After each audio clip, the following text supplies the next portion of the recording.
Greetings, programs. This is Wretch, and welcome back to VTM Night Road. And in the last stream, we went to Dallas, Texas, and helped a Toreador kind of shore up her seat of power and exposed a Second Inquisition spy.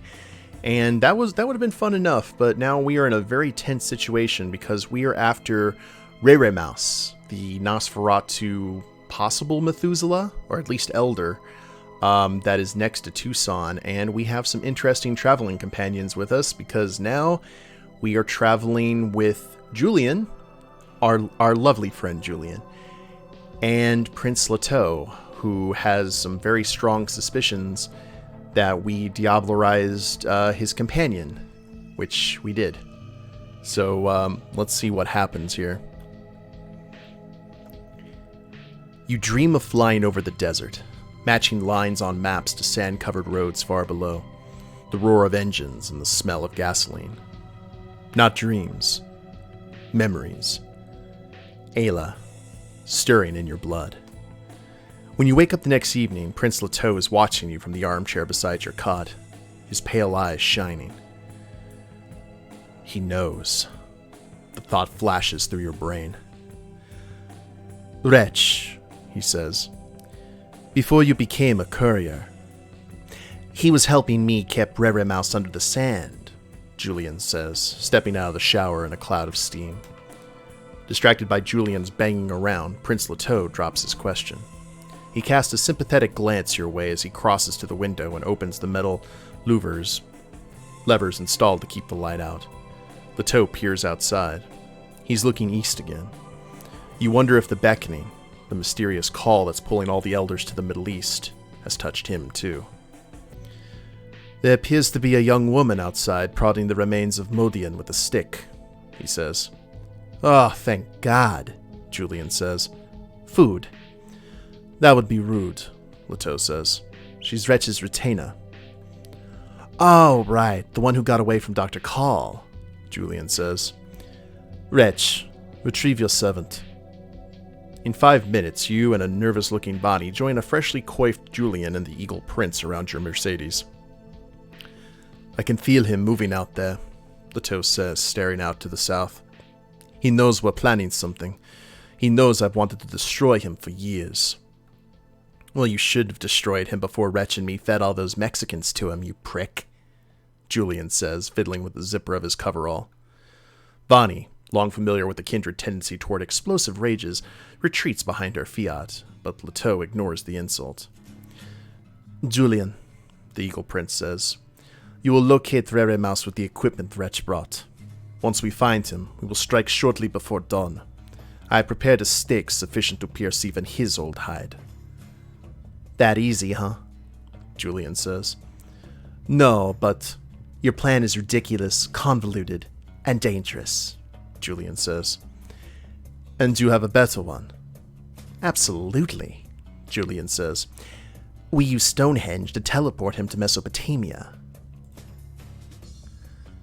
As I get older, Leto says, I find that I have less patience, not more. Haven't you been following the news? Julian snarls. Those monoliths that no one can explain? They had a guy from the university claiming they were a Victorian hoax. You remember that from the radio.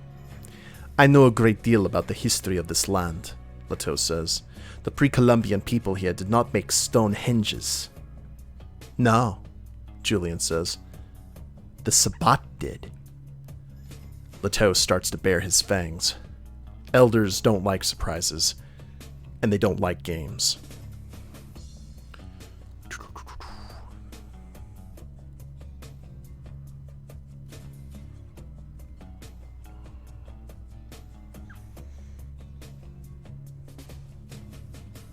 Okay, so we either get the scanning equipment or... You know what? I kind of don't want to get involved. Because if one wipes out the other one, we're on good terms with either. You know what I mean? Should we just let the kids fight?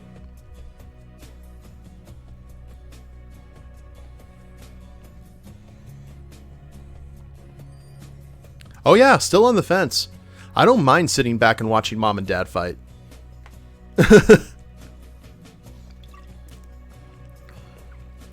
What do you guys think?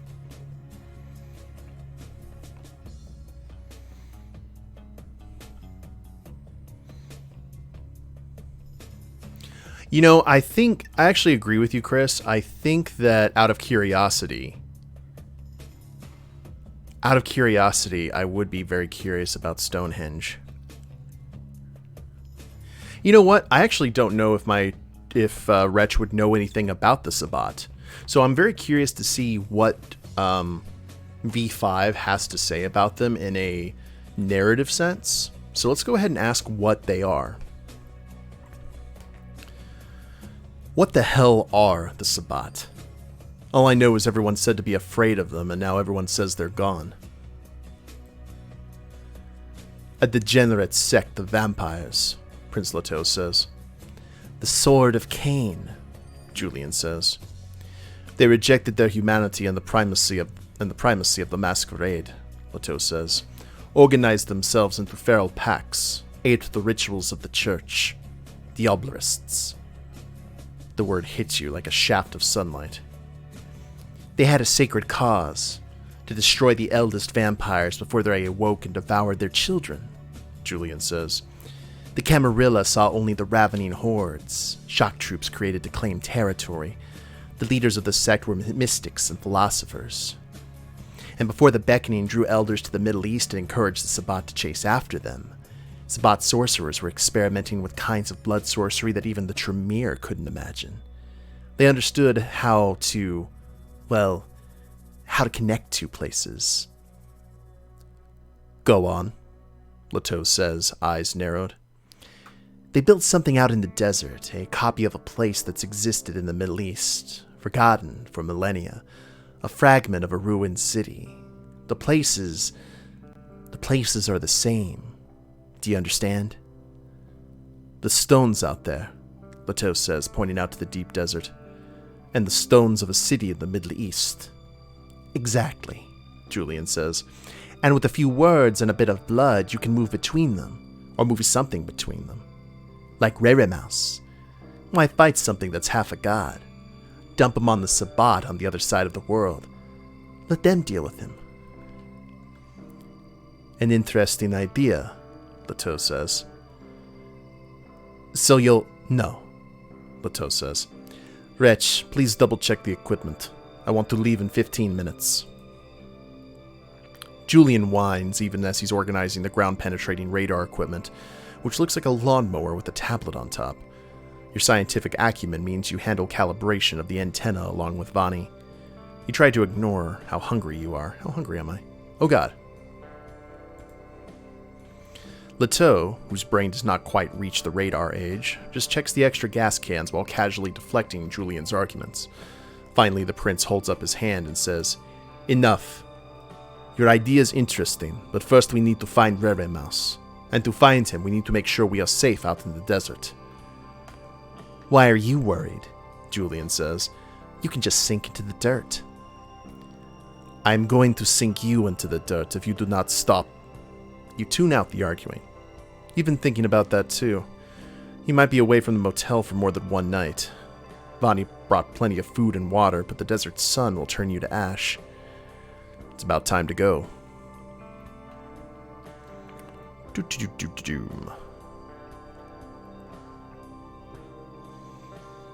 Resin Drive. Ask the local spirits for shelter. No. Let's go ahead and borrow Leto's maps. See what happens. You repack the equipment once you're sure the antenna works. Leto and Julian take the lead in the Prince's Rolls Royce, which crunches over the rough terrain with the ease and arrogance of a Land Rover, while you and Vani follow in your Mercedes to serve as rear scouts, and as an emergency vehicle in case a century-old luxury car breaks down. The Rolls Royce stops an hour before sunrise. We're close, the prince says. He's standing next to a crushed plastic water carton. The rocky soil looks churned and uneven. You check the maps one last time, frowning. What? Leto says. Are you worried we're going to die here because you're stupid? Julian asks. There's supposed to be an old mine here. you say. Leto, Julian, and Vani take turns frowning at the map until the prince finally stretches out on the hood of his Rolls-Royce, flattening the crease. You're right. There it is, the prince says, but was still a few miles away. You jump back into your cars and race the rising sun to where you hope the mine is. You mash the brakes when you spot rusted barbed wire. Julian and Leto jump the fence, run past the signs, and there it is. A deep pit in the earth. Leto just drops down. Julian lowers a rope and slides down. When you grab the rope, the sun crosses the horizon. You feel the heat, and your beast rises in unthinking terror, but your unnatural resilience is enough to keep you safe for a few seconds. Fortitude, baby. You half fall, half repel, bouncing off walls of the cave, and collapse in an exhaustive heap in the cool darkness. Someone drags you deeper into the cave so the midday sun will not reach you. You sleep badly and awaken racked with hunger, your skull aching, your teeth protruding involuntarily. When you approach the Rolls-Royce, you find Leto and Julian seated on a blanket, evidently in fine spirits. They're holding stainless steel mugs as they watch the last purple streaks fade from the western sky. Ah, Wretch, Leto says, holding up a mug. Have you tried this concoction? Julian hands you a mug. You smell the blood and sip it. A vague chemical taste, different from the other preserved bloods you sampled. Stronger. You slam it down, and your throat burns for a moment, but you feel the blood invigorate you. I almost regret Dr. Cole's destruction, Leto tells Julian. This blood is her creation. More or less, Julian says. We've had some trouble sourcing the breed of sheep she used. Leto studies the blood. It looks pitch black in the twilight. And it's safe? Safer than going hungry and losing your mind out here, Julian says. Leto raises an eyebrow at that answer and glances dubiously at the blood. Hey, Tracer. The hunger's still at 4. I'm going to assume... Oh, we have... Our willpower is, getting low. It's alright, though.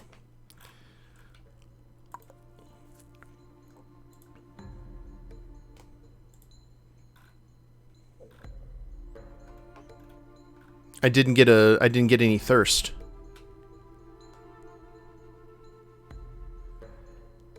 He's moving more and more, Leto says as Julian preps the scanning equipment. How can you tell, the Asimite asks. You're no sorcerer. I sleep in the earth, Julian, Leto says. And I am old. There are things you learn once you're certain that you would have been dead had you lived a mortal life. Larry Mouse will awaken soon and begin his long march east. And drag every hunter in the world after him like a fucking Godzilla movie, Julian says. Riga drifts lazily overhead, catching the last of the thermals. But that's why you hired the best, Julian says, even if you didn't know who I was before I showed up. He's watching the tablet attached to the scanning device. The screen shows maps of your and Julian's path through the desert back in 2007 or so. We're going to start by getting a map of this whole acre, Julian says. And what am I doing? Leto says, frowning at the screen. He's obviously not happy letting Julian take the lead. I want you and your magic bird to find the helicopter I heard last night and make sure we're not being hunted, Julian says. And Wretch.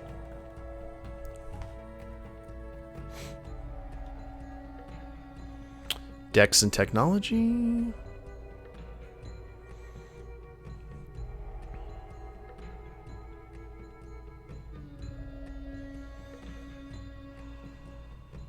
Dex and tech.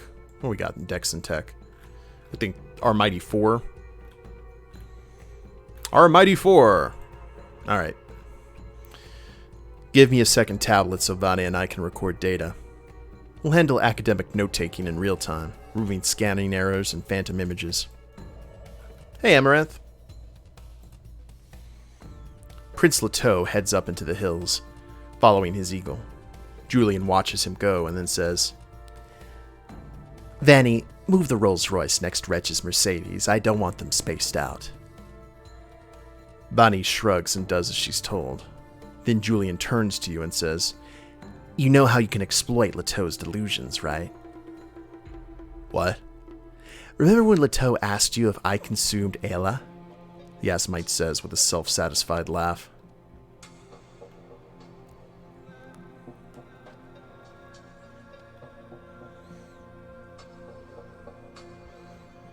How in the hell could you know about that? I'm genuinely curious, actually, especially if it means I can learn about holes in the Viper's security. Leteau thinks he's merciful, but he's not, Julian says. He also thinks he's keeping up with the times, but he's not. The Prince of Tucson made an obvious mistake, asking you if I consumed Ayla, but not asking you if you did it. And he's starting to make another. Don't you see? He thinks you're Ayla, or that some significant fraction of her survived in you. For a second, the California desert fades and is replaced by one that looks almost the same on the other side of the world, but it's just a memory. You know because it's night there, too. You shake your head. But that's impossible, Julian says. There are stories that the really ancient vampires, the Methuselahs, could survive even diablerie and take control of their hosts, but Ayla wasn't that old or powerful. Still, think about what you could do to Leteau if he believed you were Ayla reborn. He loved her, you know.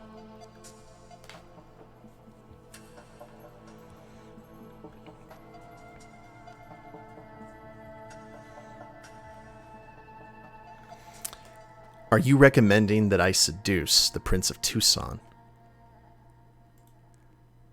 In bad faith, yes, Julian says.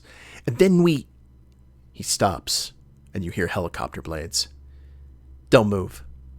Vanny, stay in the car.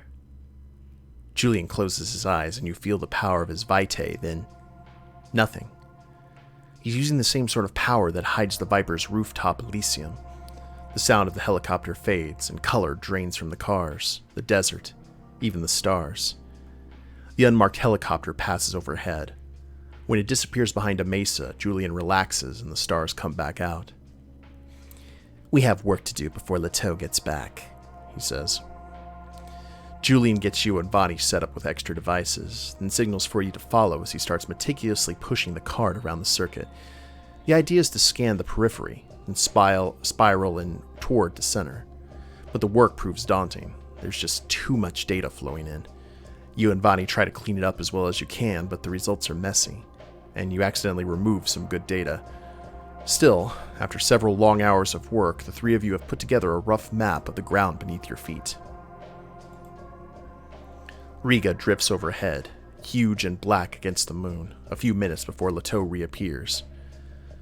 Well, I spotted the state police vehicle and followed it back to an old building covered in, I think, satellite dishes. Oh, the abandoned long-line microwave tower network, Julian says. He studies his tablet, then says, the good news is that we're able to generate a rudimentary map of Rere-Mouse's movements. He's heading south, using the same tunnels he used when Wretch and I were feeding him. So you know exactly where he's going. I wonder what the Second Inquisition knows about his movements, Leteau says. I noticed that we have not encountered more of Rere-Mouse's servitors.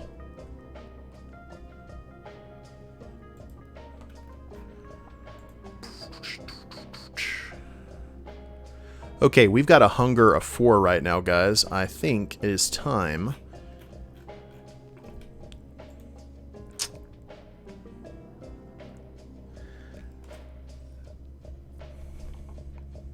Yeah, I'm thinking about the stomping goons would be a feeding opportunity.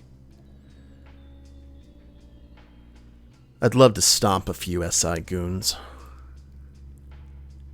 Ah, but nothing is ever pure, Wretch, Leteau says. Even war, though it should be. I don't want to kill a bunch of police officers. Yeah, some of them might work for you, Julian says. And what is wrong with guarding one's investments, Leteau says.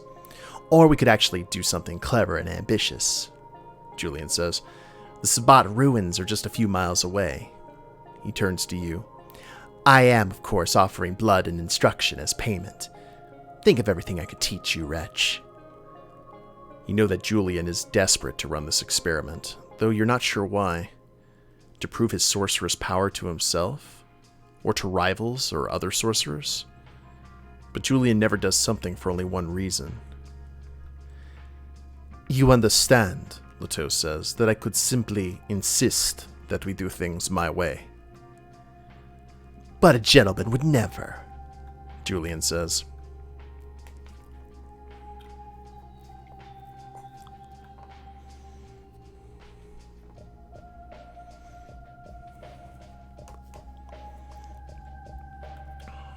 So this is probably a big choice here, I would imagine.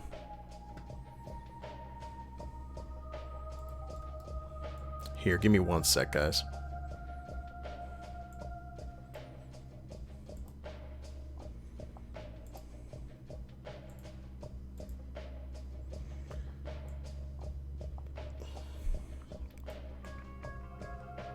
Oh, is that the only all I can do with it? There we go.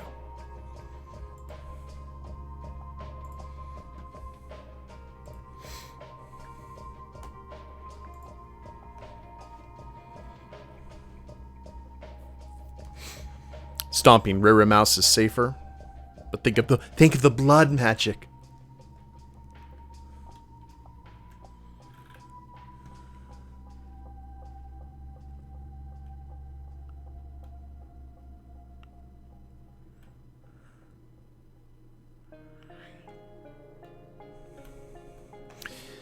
Julian, what canine powers can you teach me? He starts to recite obscure names in Arabic, then catches himself. A vanishing, unnatural speed, arts of persuasion that the prince, being a mere outlander, has no talent for, and of course I am a sorcerer. I'm also certified in HVAC and TV VCR repair, but we don't have time for that. Disciplines available from Julian Sim: Blood Sorcery, Celerity, Dominate, Obfuscate. Leto, can you match Julian's offer? Are you serious? Leto says. But then he laughs, amused by your audacity. You know that I do not have time to teach you every secret I've uncovered in my long existence, but I can command animals and change my shape, as you know. And I am stronger and more resilient than, for example, I could twist this little Assamite in half as a demonstration. Oh, is that what is? There goes the relationship ratings? I'm gonna see. Nope, we're still doing great.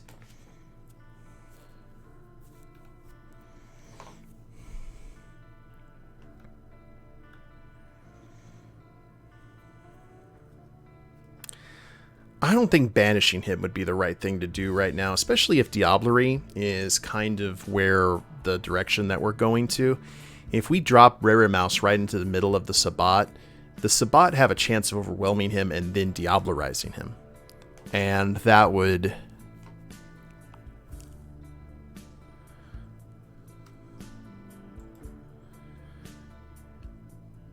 We need to destroy Rere Mouse, so I can drink his soul when no one's looking. Leto and Julian negotiate for a few more minutes to give the impression that they haven't handed the decision over to a junior member of the trio. Vani sets up her little electric kettle and makes coffee. With 2 votes against him, or more, depending on how many votes an Elder Outlander gets, Julian yields, though he keeps whining until Leto shows him the stake. This is Prometheus, the Eagle Prince says, pulling the tarp off the top of the Rolls Royce to reveal the 6-foot length of sharpened bristlecone pine. It's the only thing that can hurt the thing beneath the sand. My predecessor knew that one night he might have to destroy Rere Mouse, Leto says, running his hand over the oiled wood. He cut down this ancient tree and sharpened it into a weapon. It has only been used once before. On him. It's not easy to pierce a Ventrue Elder's hide, but I did it. It's a bit bulky, Julian says, and I'm told Rere Mouse is, well, big. Can you get it into him? I don't plan to do it myself, Leto says. He points out the rest of the machinery in the back of the rolls. Wires as thick as your arm, at huge molded pieces of steel and titanium. "Oh my god," Julian says. "You're going to use the car engine to fling Prometheus into Rere-Mouse's heart." "Damn it, Julian, I'm not doing this because it's fun. I'm scrambling for every advantage I can because we only have one chance to stop Rere-Mouse, and if we fail, the Second Inquisition will descend on us like wolves on a wounded deer." "It's still cool," Julian mutters. "I feel him squirming around down there," Eagle Prince says. The weapon the Camarilla is made in to fling Prometheus is assembled atop the Rolls Royce. It resembles the quarrel of a ballista made of high-tension steel and titanium.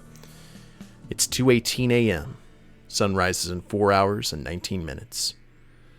"Julian, Vanni, you're sure you can track him down?" Leteau asks.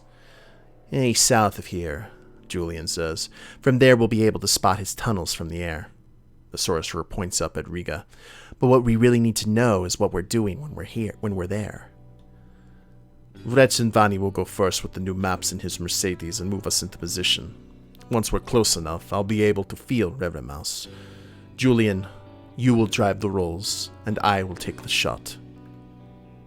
"And me?" you ask. "You are there in case things go wrong," the prince says. In case things go wrong, you spend a few minutes familiarizing yourself with Prometheus and how to steer the rolls.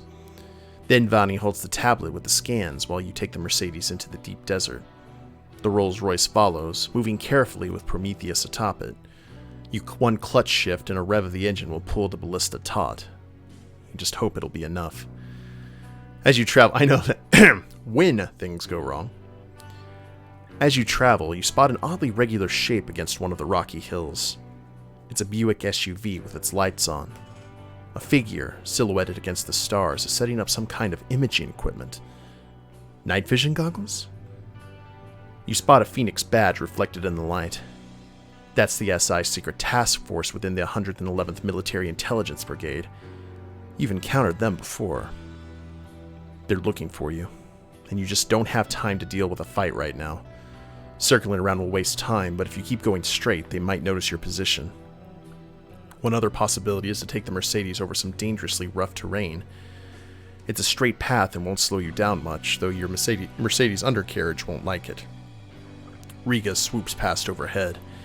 If you point that SUV out to Leteau, he can send Riga to deal with the intelligence agent, though the prince won't like risking his familius.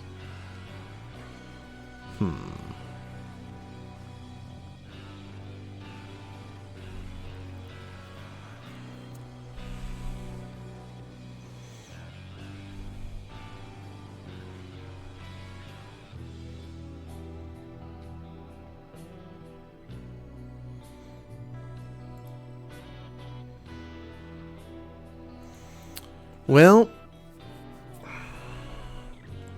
what's our Mercedes stats at? I really would like to feed from the guy, but...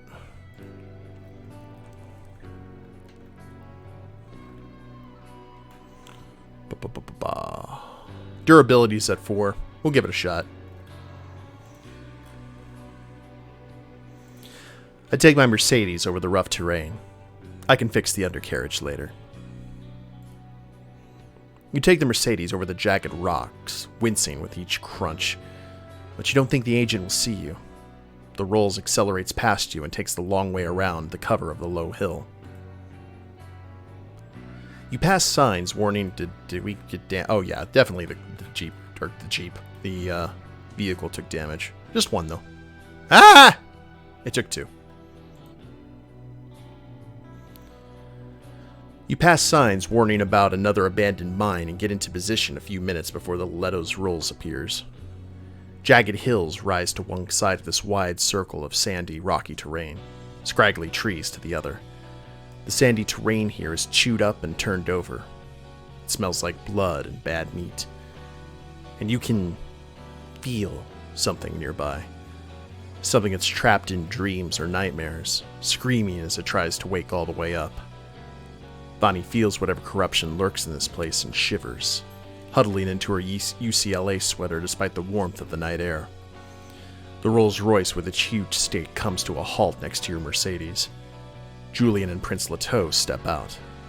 The Assamite is still glancing at Leto suspiciously, but Leto's pale eyes are fixed on the churned earth. "He's ready to move again," Leto says, hopping onto the rolls and swiveling the steel ballista around on its intricate pivots. Julian revs the massive Merlin engine, and the recurved steel and titanium pulls taut. Leto pulls a crank on the ballista, and Prometheus drops into place. "Wretch," Leto says very quietly. "He's moving. He feels the vibrations. What I want you to do is get in your car and start the engine, and then get out of here as fast as you can."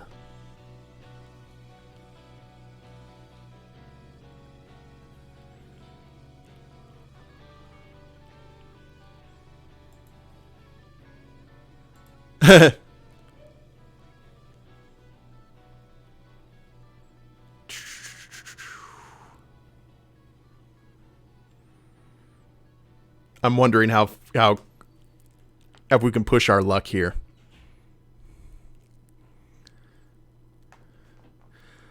"Promise you'll buy me a new car." Or you start to say that, and then the earth churns and starts to break apart.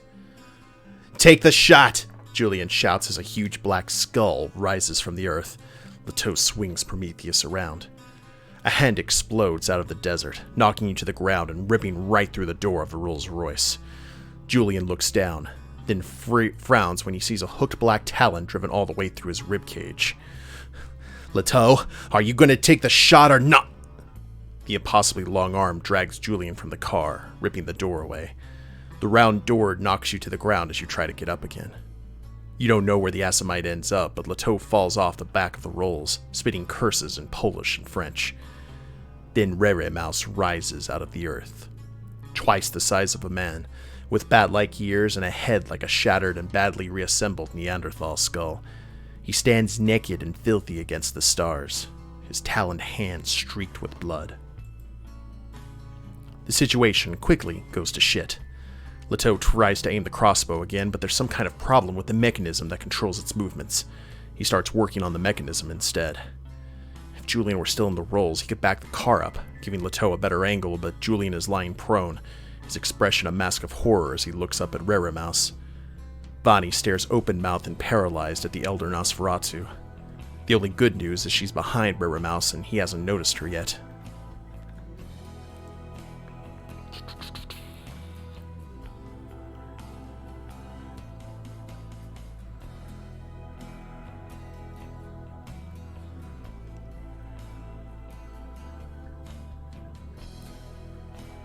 Res and calm.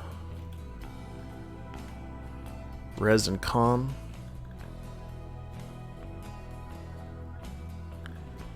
Okay, so that's 5. Dex and firearms, not even going to try. Strength and combat. I think that may be 5. Because of the sword.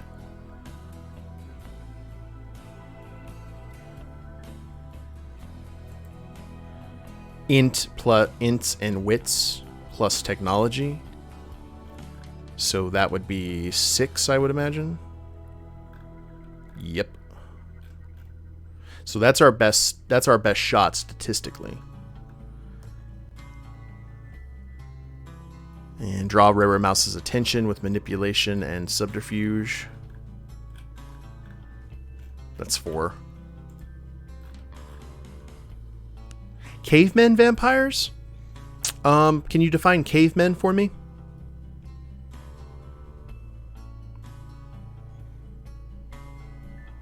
Combat is 6. Okay. And then charisma plus leadership, Julian. Charisma and leadership is 5, and our stats with Julian right now are at a wonderful 4. Okay, guys, so here is... Oh, our Julian relationship is poor again. Oh, that's unfortunate, because we chose... Gotcha. All right. The Julian's not going to work. So, out of these two options, I would say... We stay cool and calm and jump in the rolls. We attack Mouse with a sword to distract him. Or Vani and I are intelligent enough to fix that damage pivot mechanism so Leto can shoot. No, Lilani, the Kindred Curse started with Cain and Abel. So. Because Cain was the first vampire.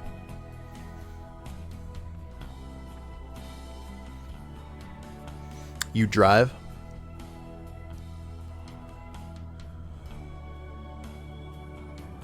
Okay, so Vossero says we drive. Our highest stats are either the sword or the intelligence and wits. Sword fighting an elder. It's everything every vampire should try at least once. I wish I could just use blood sorcery, but I don't have blood really to do it. Because we are very hungry.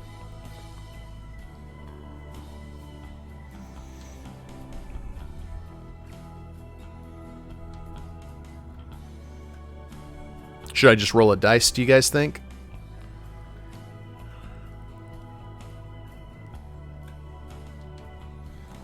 Let a D20 decide something on a D10 game?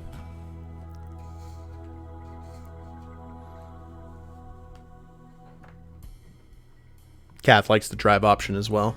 Yeah, staying cool and calm does seem...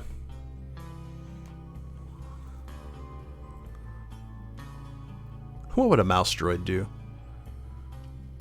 Not stay cool and calm. Okay, let's stay cool and calm. Jump in the rolls. Just back it up a little. Leto will have a clear shot. Okay, let's do that and see what happens. That gives us 5 right now to do that. You duck a sweeping claw and jump in the open porthole where the car's door used to be. You gun the engine and shout, "Leto, get ready." "I am," he says. "Move back just 5 feet tonight." You throw the rolls into reverse and stomp the gas just as Mouse brings his huge fist down. The entire front end of the car shatters. Glass and metal rip into your face and chest, leaving bloodless lines in your flesh. Though your unnatural resilience saves you from the worst of it. Another blow flips the rolls over and shatters the crossbow mechanism. The ruined car slides to a halt. Dazed, you crawl out of the wreckage. "Stop him!" Leto wheezes. His lungs are full of broken pieces of metal. He tries to retrieve Prometheus from the tangled wreck, but he can't get it out. Mouse regards you for a moment, and then he looks east. "Oh no," Leto says. "Don't!" The elder Nosferatu sinks into the sand, beckoned toward distant lands. He leaves a faint trail of broken earth beneath your feet. Julian is almost torn in half, but he manages to rise. He takes out a satellite phone, opens it, and places a call. Yeah, he's moving east. No, destroy everything." Yeah, but the rolls isn't... Yeah, I know. It's alright. You load everything into the Mercedes. You drive back to those signs you saw for an abandoned mine. "It appears deserted," Leto says, examining the mine. This one disappears into the earth at a steep angle, so you can climb down into it rather than lowering a rope. Which is good, because the eastern sky is growing pale. The 3 of you get under cover while Vani sets up outside. And you drive back. Oh, thanks, Phosphorus. Appreciate that. You drive back to the Desert View Motel. Julian turns on the TV in one of the rooms. News reports are confused, but from what you can piece together, dozens are dead in a small town at the Arizona-California border. You listen to panicked and confused interviews with police officers and federal agents. Prince Leto is on the phone in the lobby for half the night. Around 3 a.m., Carlos's maroon AE-86 rolls into the parking lot, followed by a blacked-out Sprinter van. "Have you heard more?" the Eagle Prince asks Carlos. They burned him to ash," Carlos says. "He's destroyed. But we don't know if it was our people or hunters or Mr. Sim. Speaking of Mr. Sim, he's already gone," Leto says. You look around in confusion. Where did he go? What happened? The Assamite must have used his vanishing arts to take off. It's a long trip back to Tucson, even knowing that you'll get paid for completing only part of the job you needed to do. Grumble. The Viper is packed when you roll into the parking lot. Too packed, you think. The crowd is spilling outside, partying, drinking. Who's running security tonight? The main door is jammed with people, so you take the fire escape up to the Viper's hidden rooftop Elysium. There's an unpleasant ripple of darkness as you cross the threshold. The Elysium is empty. So are the glass box that overlooks the dance floor, which is dangerously overcrowded, the private feeding rooms where the blood dolls hang out, and the hall outside Prince Leteau's office. And you smell fire and blood. It's muted, but present. Looking out from the rooftop Elysium, you can see cars passing by. Normally, the shadow energy of this place makes their headlights almost invisible, but they seem brighter now.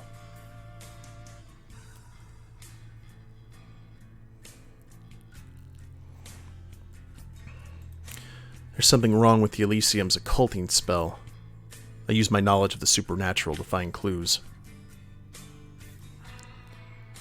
You don't need to work a ritual to know that something is wrong with the veil Jasper Knowles cast over the Tucson Elysium. Perhaps it's starting to unravel without a sorcerer to maintain it. Investigating the sorcery makes your head hurt and fills you with a nameless sense of dread.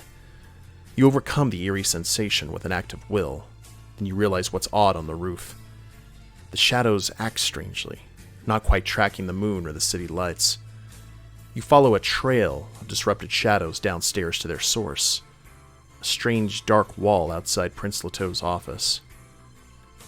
Is the wall stained? You look up and spot dark spots that look like water damage.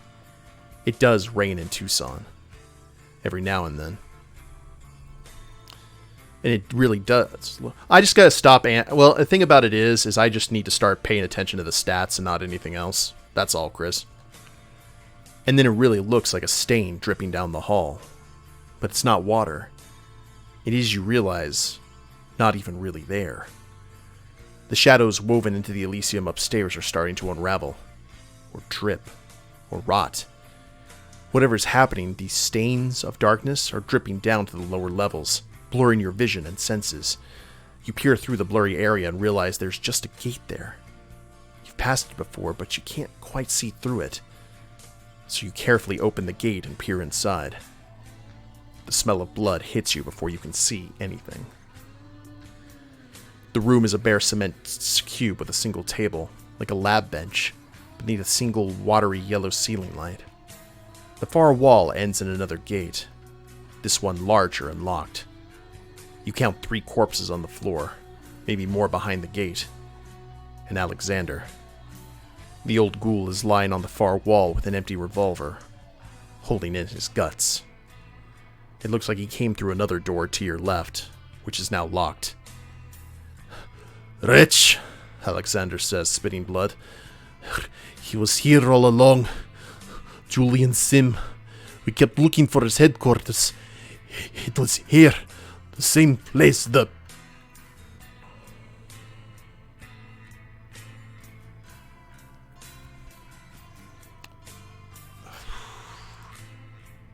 Oh.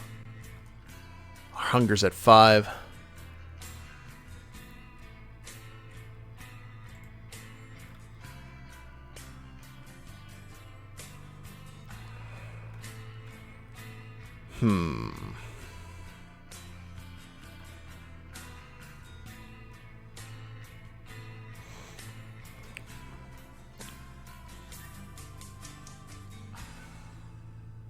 Yeah, still a chance to save him. Besides, he's the one in charge of the blood. We put my academic knowledge to medicine to work and stabilize him. The first thing you do is run out to one of the lounges. Most have medical kits in case a feeding gets out of control. You find one and race back to Alexander. "Listen to me, Wretch," he says. You work diligently, but you know it's hopeless. He waves you aside. The old ghoul is doped to the gills, but whatever iron will has allowed him to serve for century now allows him to open his eyes and fix them on you. "Listen, Wretch," he wheezes.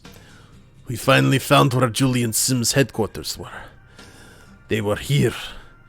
He used Jasper Null's shadow sorcery to hide his entire operation.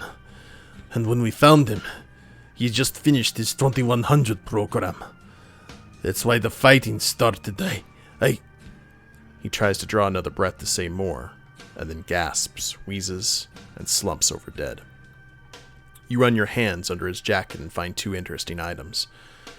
First, there's your payment. Alexander must have been getting ready for your return when all this happened. Second, there's an object in his jacket pocket a little smaller than a deck of cards. It's made of glass and steel, and appears to hold a few drops of blood. The back says 2100 program next to a little karma bit logo. Or karambit. That, a voice says from behind the iron gate, is not yours. Nadia, Julian's retainer, stands on the far side of the locked gate, her expression determined.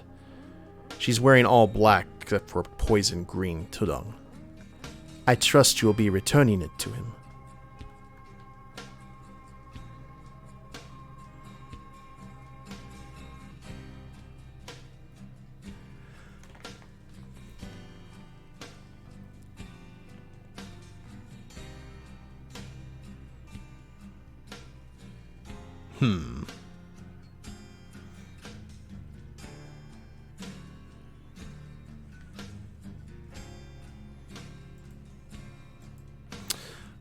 Once I know where he is. Don't treat me like an enemy, Nadia. These retainers are so uncivil. Chastised, Nadia spreads her hands and says, Fine. Julian says it's safer in your hands than... Wretch, your hand! The rectangular glass case is cracked, and as you watch, shimmering vitae drips down the metal, then over your wrist. It instantly sinks into your skin and explodes through your veins. And then, nothing. You move the invading blood through your body, feeling no ill effects. Fascinating. Worrying, but fascinating. Damn it, Nadia says. Congratulations, Wretch. You're the 2100 program. You don't have much time before... A spray of gunfire from behind her causes Nadia to spin around. A man appears in the other room, fires another quick burst, and gestures for Nadia to follow. The man wearing a face-concealing bike helmet and black motorcycle suit trimmed with gold. You recognize the trim because it matches that IROC Z. So, here's the driver. You don't know his name. Maybe he's just Z. That's the only letter on his outfit not worn by abrasion. The SI is here. Contact me, the retainer says as she follows Z. What else should you call him? Out of the room. You can hear radio chatter downstairs. Police. Hunting you. But when you check the dance floor, the place is still open. It's packed, but you feel police and hunters moving through it.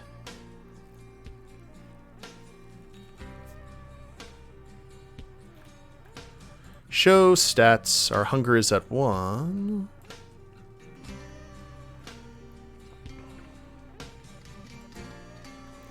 I've got to hit the dance floor. I'm in bad shape here.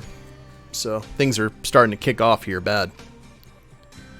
I hit the dance floor and drink my fill. I won't kill anyone, but I work the crowd until I'm sated.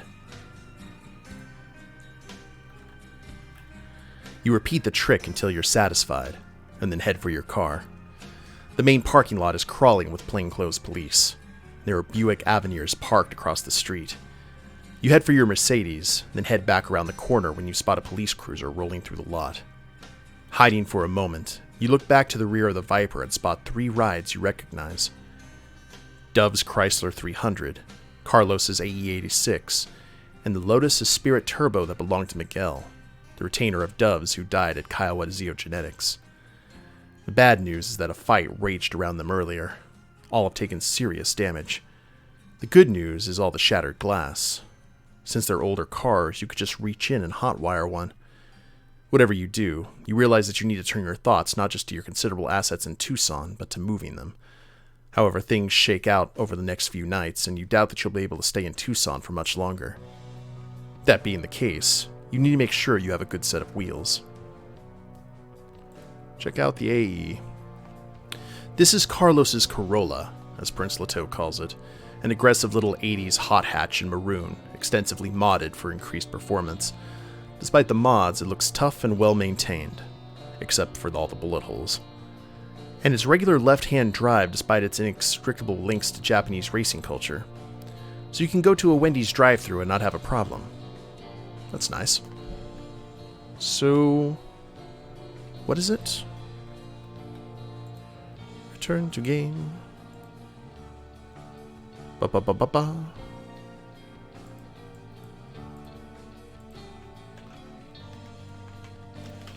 Toyota. Oh, okay. It's one of those.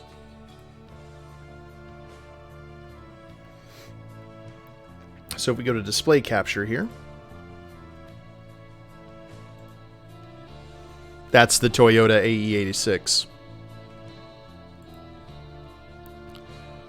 Let's examine the Lotus. This powder blue Lotus Esprit Turbo from 1983. Oh, it's a good year. Lotus Esprit. Ooh, that is a nice 80s car right there if I've ever seen one. From 1983 is a wide, flat little wedge designed to go very fast and look very good.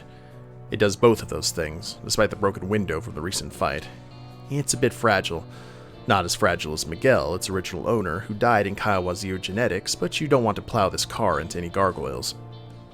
Ooh, yeah, not with the durability of one. That is not how that goes. And the Chrysler 300.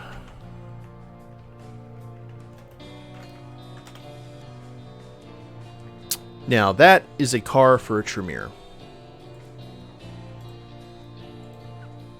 This glorious behemoth is bigger than your first apartment, and when the drop top is down, almost as drafty. Its mint green paint job seems like an odd match for the sewer rat Dove. Its owner, but its interior seats about 20, making it ideal for ferrying whole armies of goons to trouble sites around the city. And it's also nearly indestructible. You can tell because a guy fell on it from the third story of the Viper, and he only dented the hood a little. Are we still in...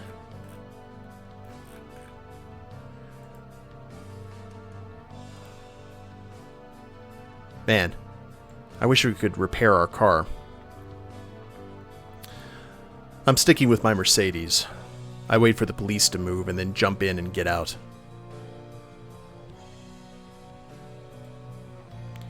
You wait for a break at the police patrols, then hurry back to your Mercedes and roll out. When you check the rearview mirror, you can see them shutting the Viper down.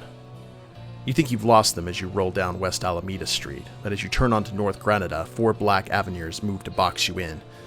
Those damn SUVs have chased you since your first trip to the Viper.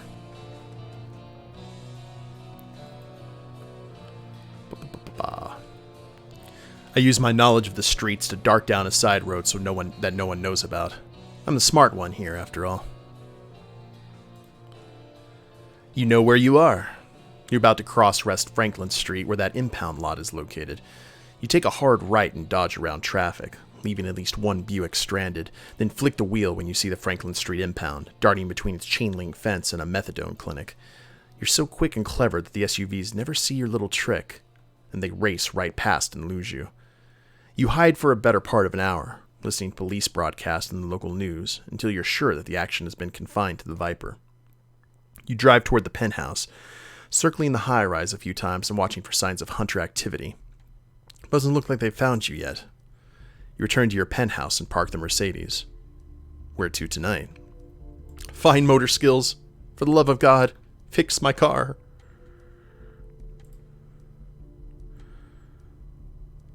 As you wait for a light to turn green, you spot Riga, Prince Leto's eagle, perched on a streetlight. Her golden eyes are fixed on you. Curious, you take a right toward her instead of going straight, and she flaps away to another streetlight. She wants you to follow her.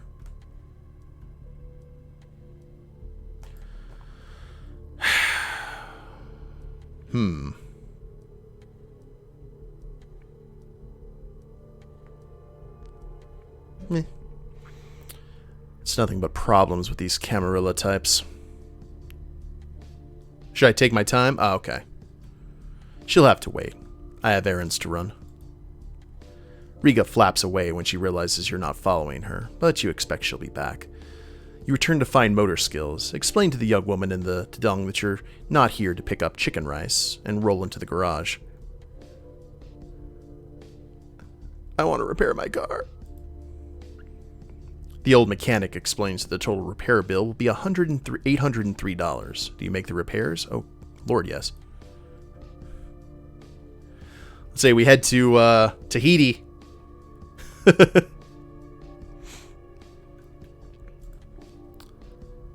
Covenant Pawn Shop. You start to drive, but after only a few blocks you feel your heart start up. Your pulse hammers your temples. You pull over to the side of the road as Tucson flows like water around you and the 2100 Vitae pounds in your veins. You see yourself in Julian from above. You're in the tomb again. No. Ayla is in the tomb, and you're... The vision fades. The echoes that have haunted you since your return to Tucson fade with them. Is she gone? You pull back into traffic. You turn the Mercedes radio to hear the news. This is Melpenny Chen, and you're listening to Mel at Midnight. Grim news out of Palo Verde, California, where at least 30 are dead and many more are injured in what federal officials are calling the worst attack by the Mexican gang MS-13 in a decade. According to Ellen Olive Krona of Immigrations and Custom Enforcement, the gang opened fire on police during a failed pre-dawn robbery, and the fighting spread throughout the town. But residents claim that they were attacked by animals, and there are also confused reports of explosions and fires, some allegedly set by federal agents. Video evidence shows massive devastation, with fire still raging in the small town. More information as we learn more about this strange and tragic event. Let's talk to Elena. Charisma and persuasion? Oh, Lord, we're still hungry.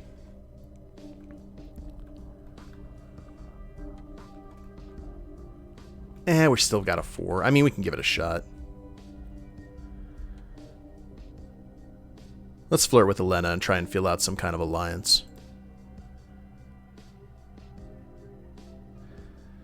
So where'd you get your tattoos?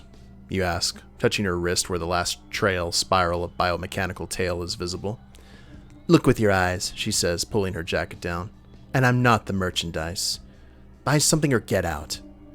She steps away and watches you with cold, glittering eyes behind her glasses. Maybe she thinks she knows what you are. She's definitely suspicious, and that could spell trouble. Ew. Okay, we'll leave Covenant.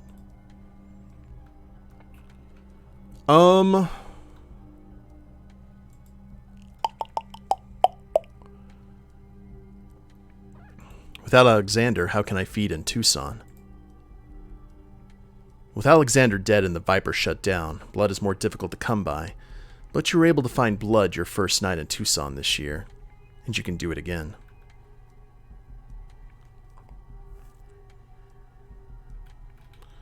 Oh, are we wounded?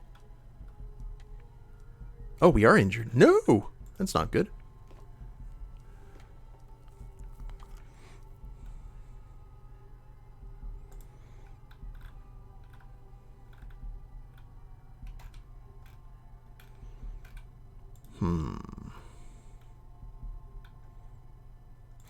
Though it's not as easy as it used to be, I find a source of bagged blood, which requires knowledge of medical science. Over the next few nights, as you make your final preparations, you also secure a semi-reliable source of blood at a local plasma center. Mend my wounds. You completely mend your injuries. I should have mended and then did that.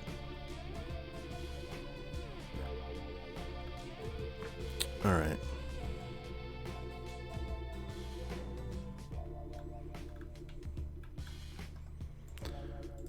I need more information about the blood that just flowed into my veins from this 2100 vial. You still have the small rectangular container of glass and brushed steel that apparently held Julian's whole operation, but you can see the hairline fractures, and you felt the blood creep into your body without apparent effect. You should learn more. Tremere magic! A brief sorceress ritual should get me the answers I need. Vessels of transference and sanguineous vials are fairly common artifacts of sorcery, designed to hold and transfer blood. But the blood is already gone. It's in you. Fortunately, you know several rituals to interrogate your own blood. You assume the lotus position and recite prayers forgotten by most Tremere, from a ritual you uncovered in an aborted attempt to decipher the necromantic secrets of Clan Hecata. Your blood answers your prayers. You feel the intruder now, slithering around your heart, and now that you can feel it, you see how it must work. This vitae offers you power, and the beginnings of a metamorphosis. Where to tonight?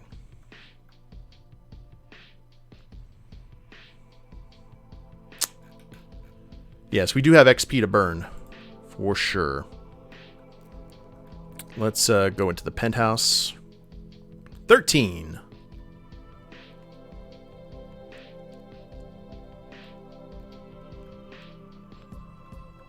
Oh, we can get our fortitude up to max. Don't care about animalism. We could probably get our...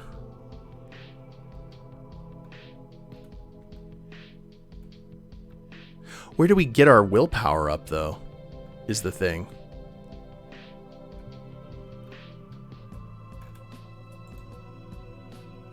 Yeah, fortitude is saving me. Do the serum first, you guys are saying? Okay. I'm okay with that. Let's see what the secrets of this blood, the 2100 vial, can offer me. Oh, is the bookstore where you can get willpower? I don't think so. You turn the Mercedes radio to hear the news. A fire tore through the Rincon Church of Christ yesterday morning, killing 2 parishioners and apparently claiming the life of its priest, Lucius Tennyson Garcia, whose body has still not been recovered. Tennyson Garcia's Midnight with Christ events were a source of heated controversy even before a teenager died at one event, allegedly during an exorcism. Corbeau isn't there. His board assistant doesn't know what happened to him. Yeah, I can't pump up my willpower anymore. I don't think.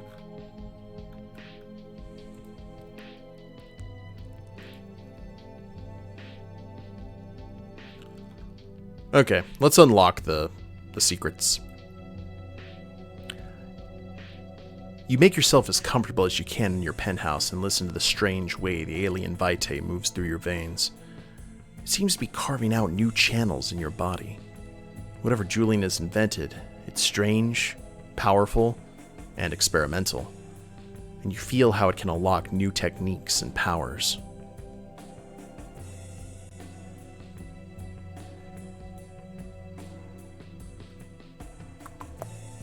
That's cool. I like that.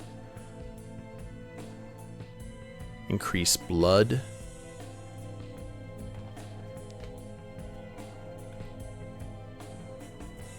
Majesty. Raw physical power. I can go ahead and get my extra dots right here if I wanted to. And then throw the rest into Auspex.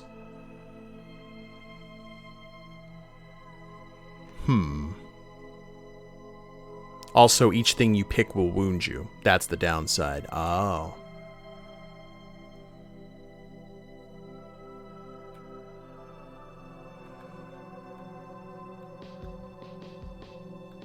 You can lower your generation. Yeah, just like Diablerie. Increase blood, strength, and intelligence.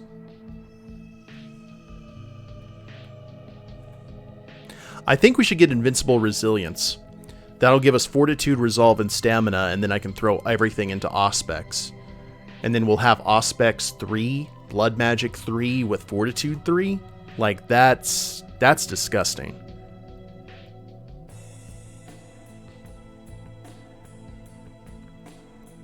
Or we could go Auspex and Clarice, intelligence and wits, but man.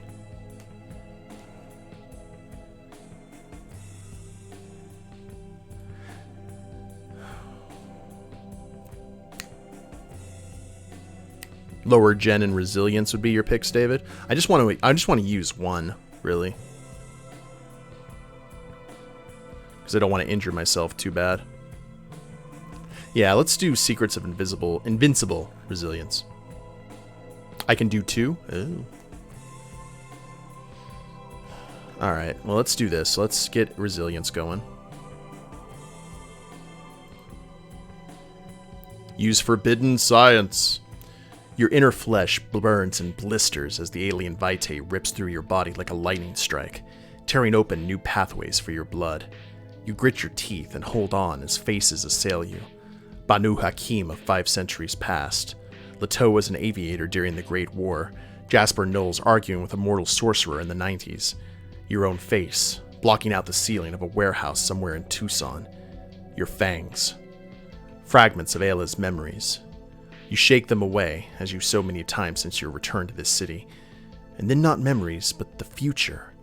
Images of a world transformed by understanding, fear, compassion, loyalty. Fragments of Julian's 2100 program filtering into your bloodstream, crackling through your dead brain synapses. After a few seconds, those too fade.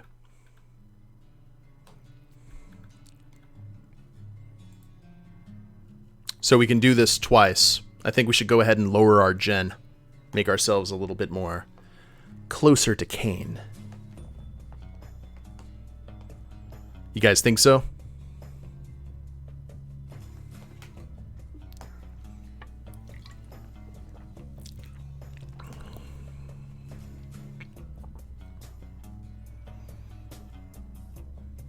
How wounded am I? I guess I should check that, shouldn't I?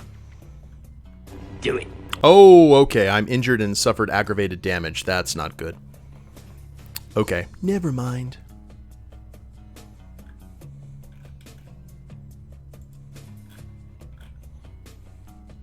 So this probably would not be a good thing.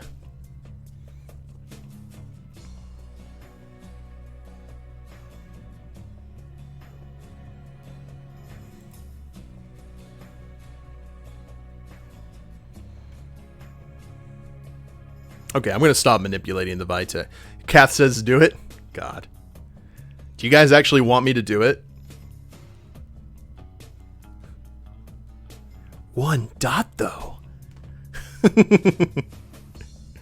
Alright, this seems like something he would do. Unlimited power! Can't get power without sacrifice. Use it to concentrate the blood, effectively lowering my generation. Increase blood, strength, and intelligence. Another agonizing crackle of metamorphosis, memories, and glimpses of a possible future. Okay, we have 2 wounds now. Okay, it's just 2 wounds. We're fine. We're fine. And that's good enough for me. I'm gonna call that good. We can keep going if we want to.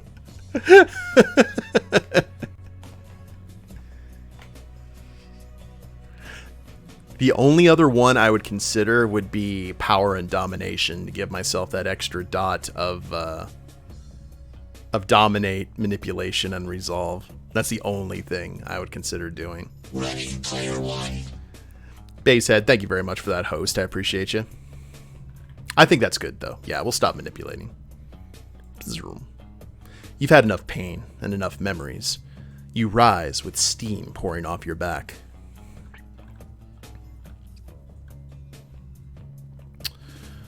Okay.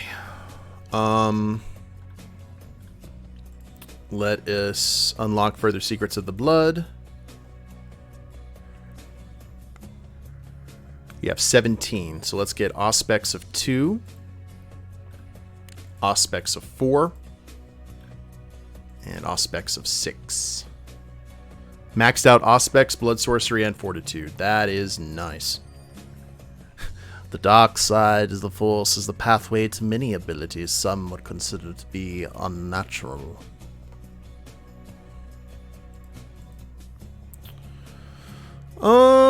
Fine motor skills. Oh.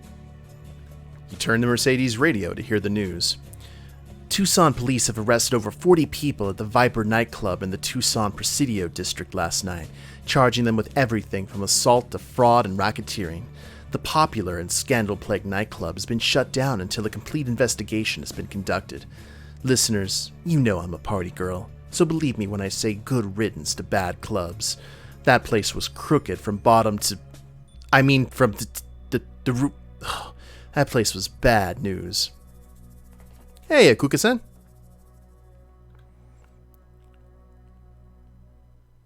Oh, what? No, I didn't want to do that. I wanted to go to... Oh, I went to motor skills for drive. My bad. Should we buy ourselves a new car?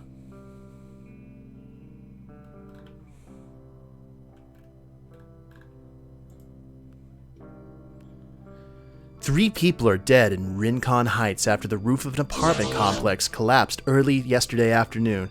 Kuka-sen, thank you very much for subscribing to the channel with that Prime. Remember guys, all bits, subs, and ad revenue here on the channel go to help out kids being treated at Medical Center Hospital in Odessa, Texas. So thank you for supporting the channel and supporting the kids. 3 people are dead at Rincon Heights after the roof of an apartment complex collapsed early yesterday afternoon. The names of the deceased have not been released, and at least one neighbor claims that it was not an accidental collapse, but rather an explosion that tore through a sealed-off section of the building. I have that neighbor on the phone now. Lucy, can you hear me? Lucy, we're live. Oh, it doesn't look like she's there.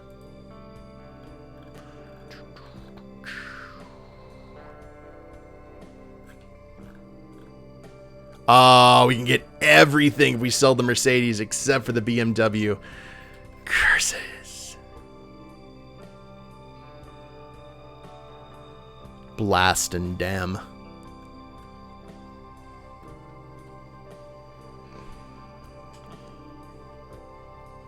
Well, yeah, our wounds are healed, I believe. Or no, they're not. We need to do that. Wink. Do.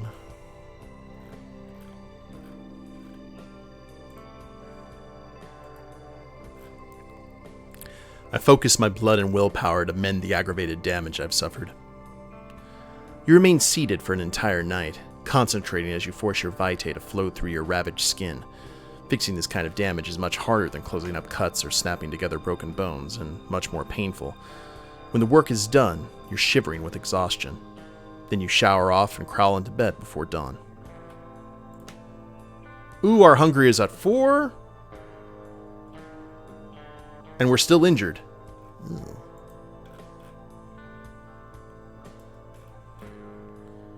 Man. We do need to heal everything, though. So, yeah, let's mend our wounds again. Oh, we can't heal fully.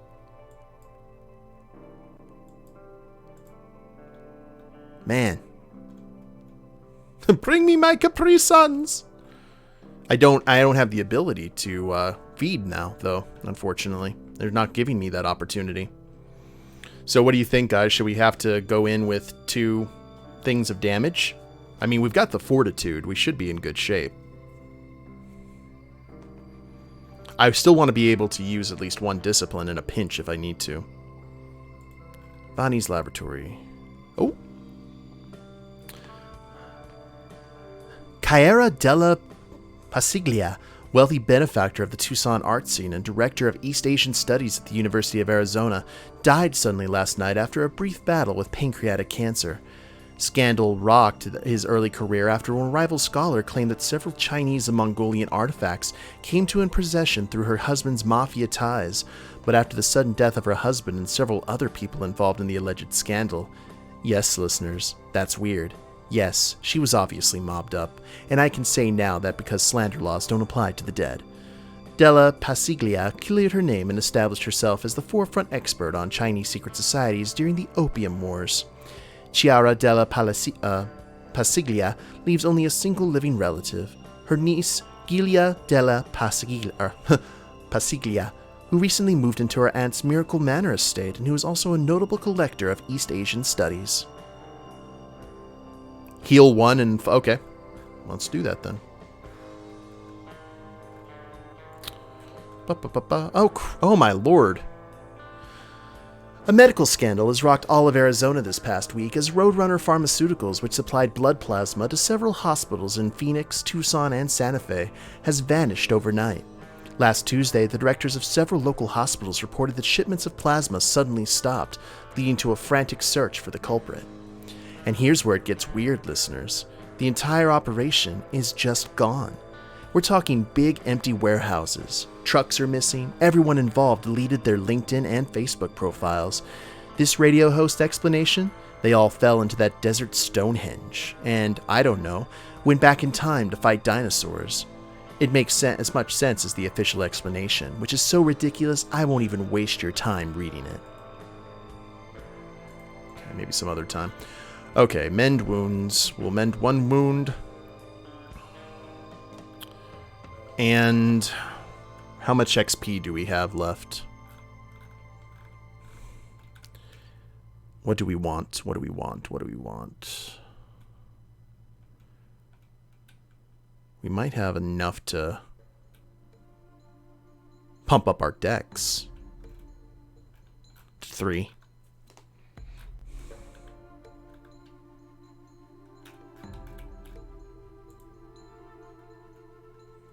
Let's go to Paragon real quick.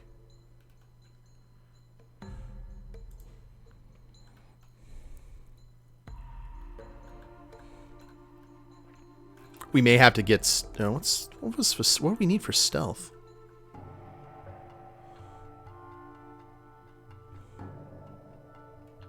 I keep on forgetting what the stealth rolls are, isn't it? Oh, clandestine.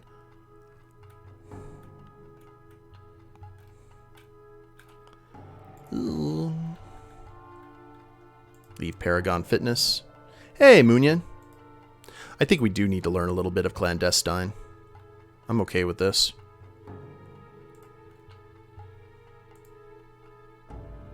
Tucson is full of clubs, but you need to find the right combination of good music, bad security, and modest kindred interference.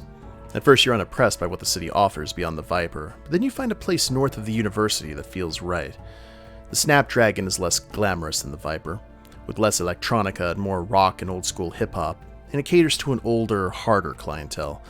Bikers, gamblers, local toughs of all genders. Kindred lurk here, including Eduard, a vampire of the Ministry you know only by reputation. The Ministry's reputation is evil snake cult, so you avoid the tall Haitian and his silver cane. This place will do nicely. A rapper is spitting rhymes at the Snapdragon. What the... Okay, where do we... Corbeau used books? There it is. Okay. And we've got 5, right? Clandestine.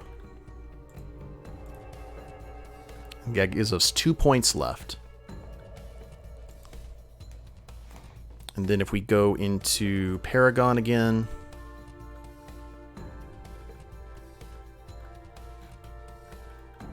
Can't pump up anything else.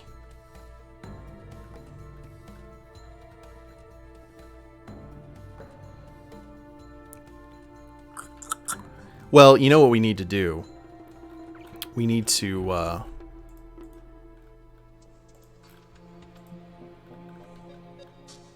get our subterfuge up. We gotta lie, being a Tremere. Bam. Alright, we're good. This is as good as we're gonna get, guys. And our convictions are perpetuate your existence at 1 and rule the weak at 1.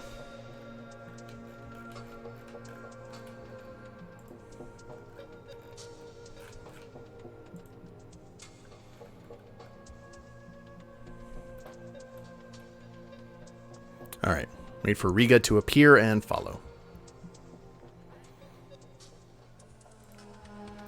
You start to follow, but from the grim expression on the eagle's face, you know that wherever she's taking you, you might not be coming back. You'll have time for one final feeding, and that's it. Okay, let's do this, guys. Time to finish this.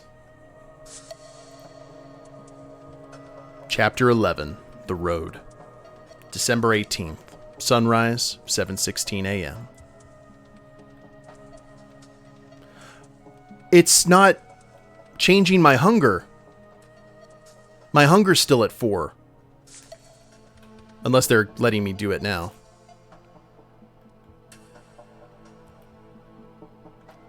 Yeah, it didn't change my stats, guys. That's the second time it's done that during this game. Because we drank some of that stuff from Leto and Julian, and our stats didn't change at all. You return to your penthouse and park the Mercedes. You know you need to be ready. You rise early and make sure your sword is oiled and your equipment is ready. You check the security on your penthouse apartment and step out onto the balcony and look over on the lights of Tucson. No one is watching you. Maybe save, exit, and reload? It doesn't really work that way, David. No one is watching you. It's like the city is waiting for you to move. They'll let you do it? Okay. Your car's tank is full, and you head for your final hunt. So they'll give us the option to feed, is that right, Chris?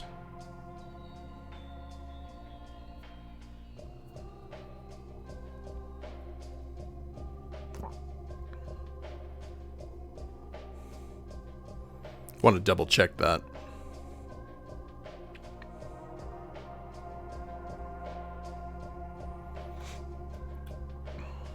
Okay. Thank you for calling tech support.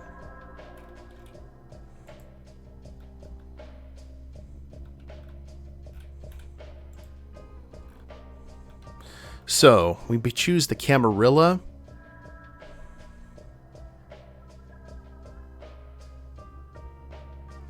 To have a place in Julian's operation. I'm able to help. You know what? Here, let me exit out of here real quick. I'm just going to see what it does.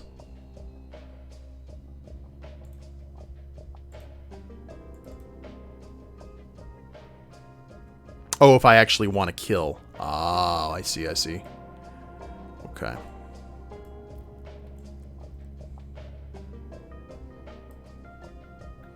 Julian really hasn't done a lot for me. It's good to...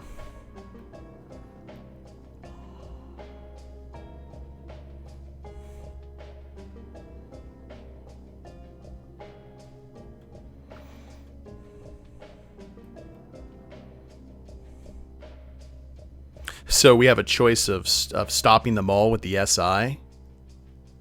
That's true. The Camarilla has not screwed us over. We just have to play the game, is all. We can just leave town. Let's see if it lets us talk about our options. What are my chances of successfully joining the Ivory Tower? The Camarilla can be insular and suspicious, but you've earned their respect and Leto's gratitude. Your prospects right now are great if you don't blow it tonight. You only have one last question.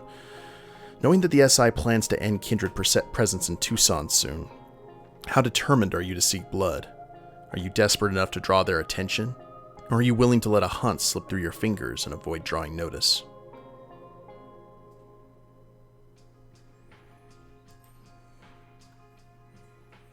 Hey, DK.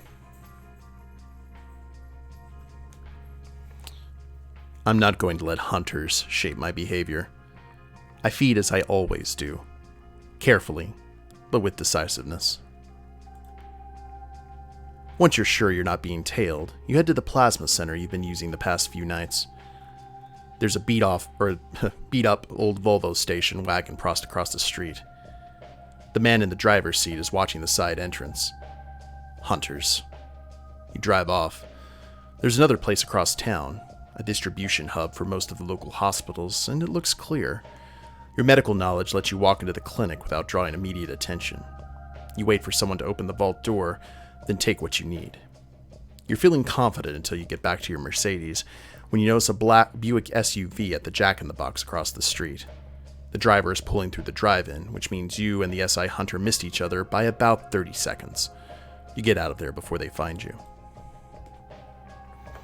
Riga circles overhead as you drive to Anand Biomedical. Vani is up on the roof with a pair of binoculars watching the Eagle. She heads down to her Fiat when she spots your Mercedes. She won't take no for an answer, will she?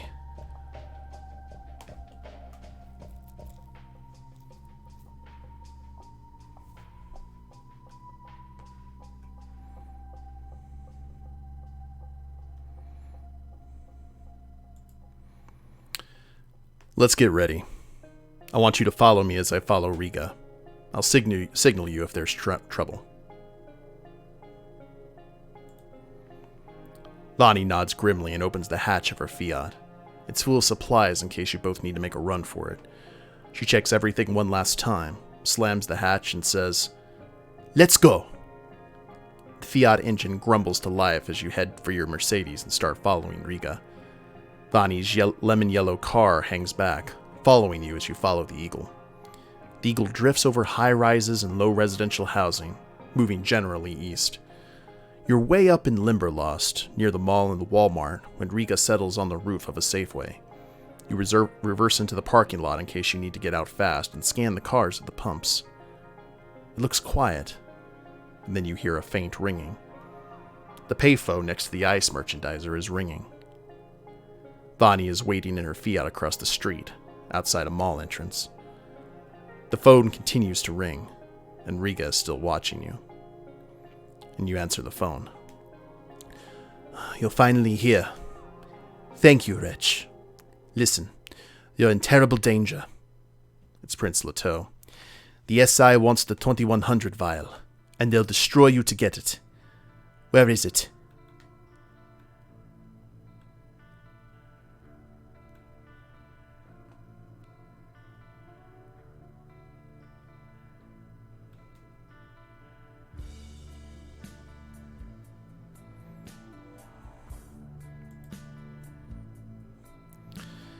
Tell me what it is and what it does. I won't negotiate from a position of ignorance, and I need to understand. "I can't explain over the phone for reasons I'm sure you can appreciate," Leteau says. "Let's just say that your old friend believes he can replace our veil of secrecy with something more complex, and that it involves manipulating blood, and that it will destroy you if you're not careful.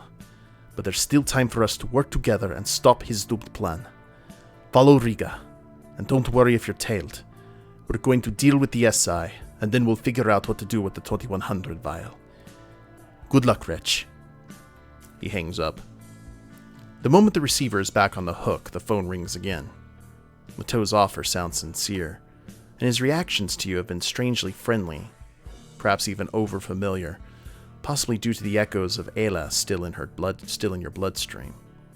You've also earned the grudging respect of his court. Maybe there's still time to settle this like civilized monsters.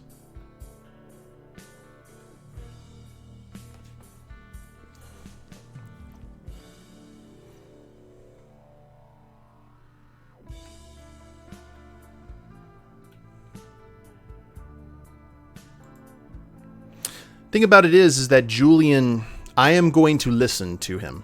We're going to hear all sides of this, okay?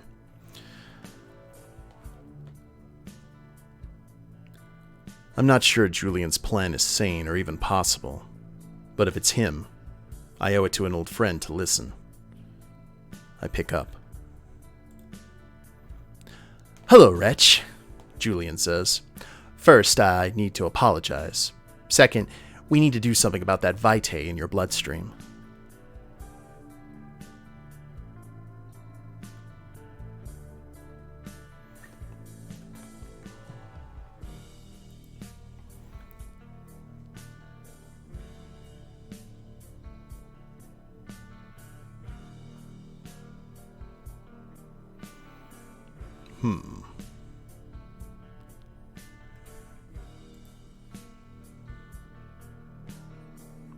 How much trouble am I in? I need to know if this vitae is going to boil my brain tonight, tomorrow night, or never. Or no, I like that. I like the answers one, actually. Oh, let's just go like this. We need to perform a full analysis, Wretch, Julian says. As soon as possible. Where can we do it? Follow the eagle. I gotta go. The line goes dead. You glance back toward your car, up at Riga. The eagle takes off, momentarily frozen against the stars before she turns south.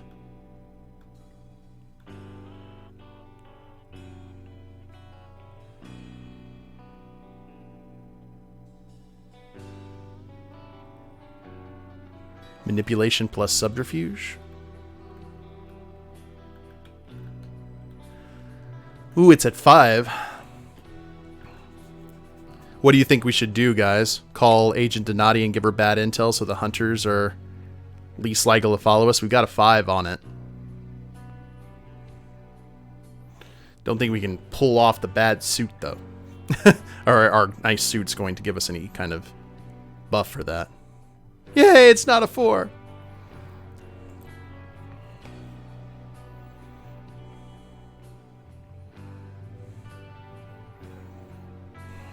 Here, I'm going to go ahead and do this.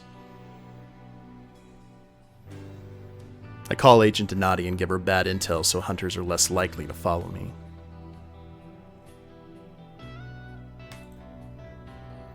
You fish Agent Donati's card out of your silkscreen jacket and call her cell. She picks up after the 3rd ring. Donati. It's me. There's a long pause. She trying to get someone to initiate a trace, or is she just surprised? I know where Prince Leto is, you say. And I'm willing to cut a deal. You spend a minute haggling as if you really intend to squeeze money out of the FBI, all the while contemplating the best, most time-wasting lie you could tell. So we're agreed, Agent Donati finally says. The $30,000 plus the passports. Agreed.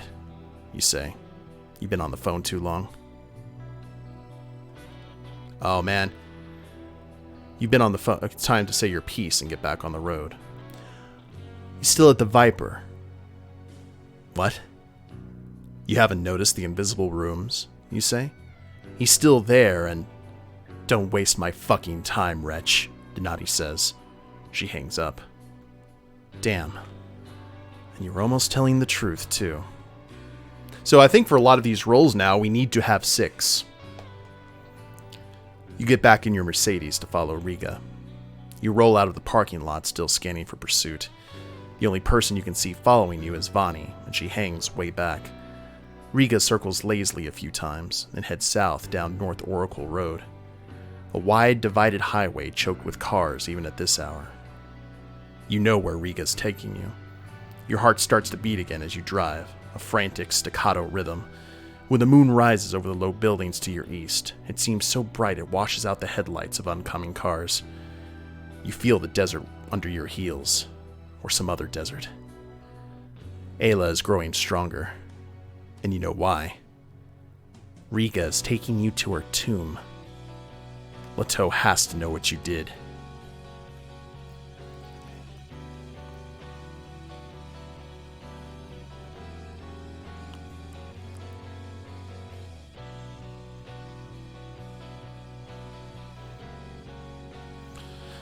Yeah, okay, we're gonna go with the Camarilla, guys. But he still needs me, and I've earned his respect. And a position in the Camarilla is better than trying to scrape by on my own.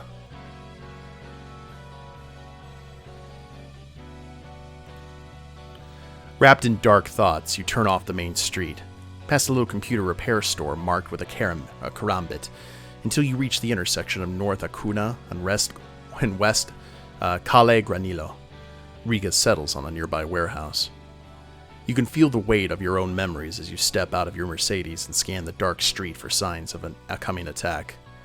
Vani pulls onto West Calle Granillo from the other direction and parks in a vacant lot. You can feel a cold trickle of fear. You can perish tonight, you know. You haven't felt that kind of dreadful clarity in a long time. Not since the last time you were here, actually.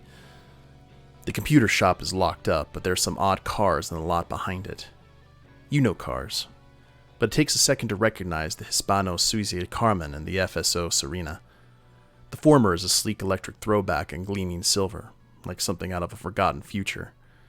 The latter is a tiny black economy car from Poland with about as much horsepower as a riding mower. It's easy to recognize the Mercedes Sprinter, transport for Prince Leto's people, and a row of cars for Julian's, a Nissan Leaf, NV200 van, Honda Insight, and a black and gold Camaro. The vans and cars are empty, but there's a light on in the nearby warehouse. You know what was in that warehouse 10 years ago.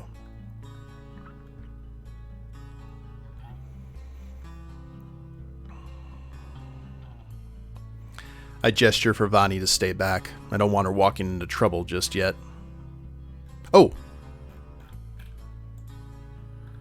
We have a chance to mend our wounds. First, might not have another quiet moment for a while. You completely mend your injuries. Okay, now we're good.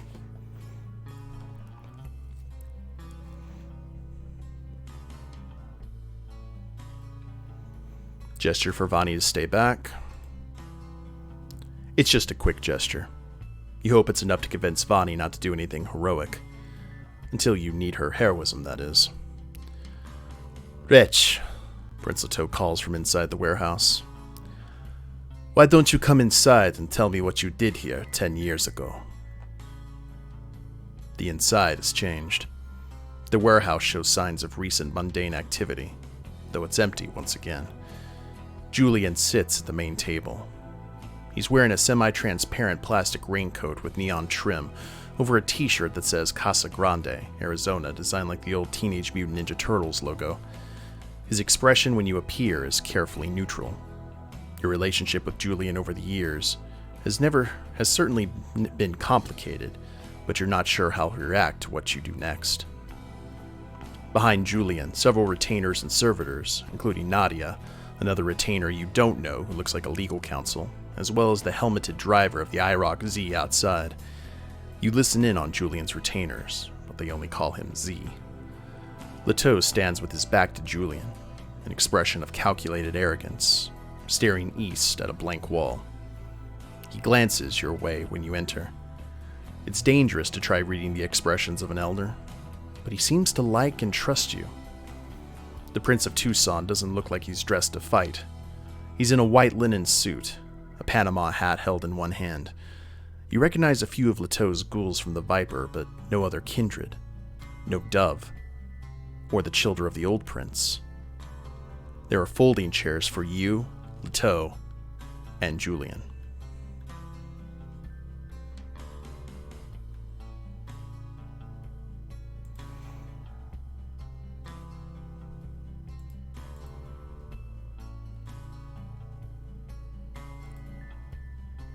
Is there anything left of the tomb and what I did there?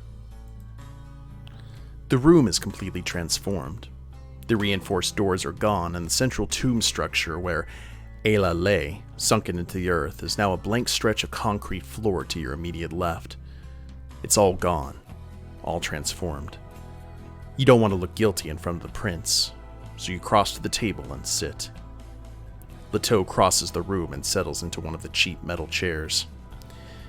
It's time to settle this, the Prince of Tucson says. Julian looks more pale than usual, though you're sure he's not hungry.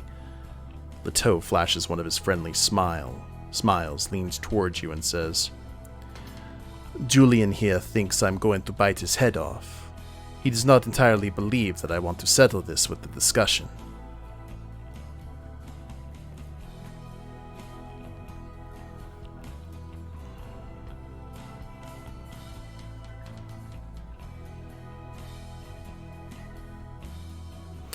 I won't discuss anything from a position of ignorance. First, Julian, you need to tell me what you're planning. In full. Well, in the long run, the Masquerade is doomed, Julian says, speaking quickly and smoothly as if he's reciting these words many times in his head. He looks to Leto as if expecting an immediate rebuttal, but the Eagle Prince is silent. The spread of surveillance technologies leaves Canites with two real options. First, destroy the surveillance that increasingly surrounds us. This is tantamount to destroying centuries of technological and intellectual progress. I'm not saying it's impossible, but those who advocate it need to understand the scope of the apocalypse they're calling for. It would be a year zero event, and put humanity back to 1493. The date that the Camarilla, as known tonight, was founded.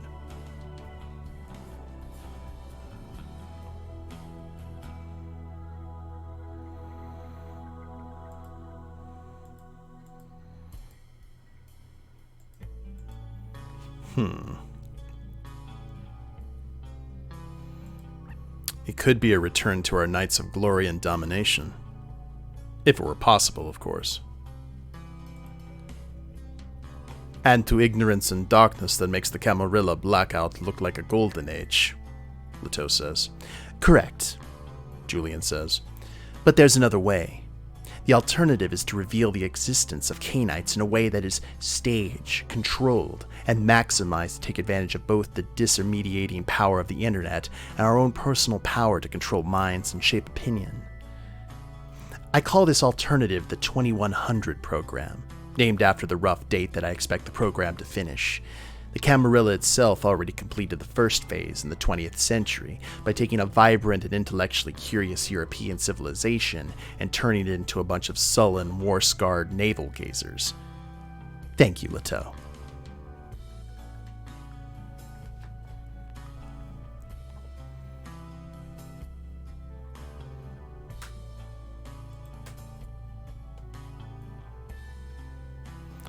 And the second phase? Get on with it, Julian, and tell me how I can profit from this scheme, even if it can never work. Well, thank you for asking, Julian says. I'll be brief. The second phase requires a kind of program for predicting the behavior of people and organizations over the next century, while simultaneously guiding them. That sounds like two things, Leto says. Not anymore. An example? When Leto Kaminsky, private citizen, says, such and such a business is in trouble, no one cares. But what if you say that as Professor Kaminsky of the Santa Fe Institute, or Governor Kaminsky? Then the world responds. Say, there's no future in U.S. manufacturing as President Kaminsky, and that could be the end. I am familiar with post-structural critiques of power and truth, Leto says. Say something interesting, please. The program is a person, Julian says, or more accurately, a Canite whose baseline personality has been affected by three external sources: the consumption of an elder with a unique set of experiences and skills, constant low-level manipulation through the mental arts of another Canite, and interface with artificial vitae that has been modified to contain huge amounts of relevant data on human society.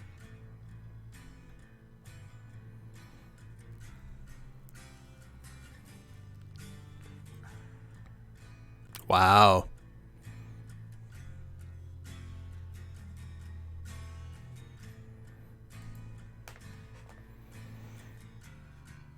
You planned all of this, didn't you? And this would be something that Wretch would actually not keep quiet about, I don't think.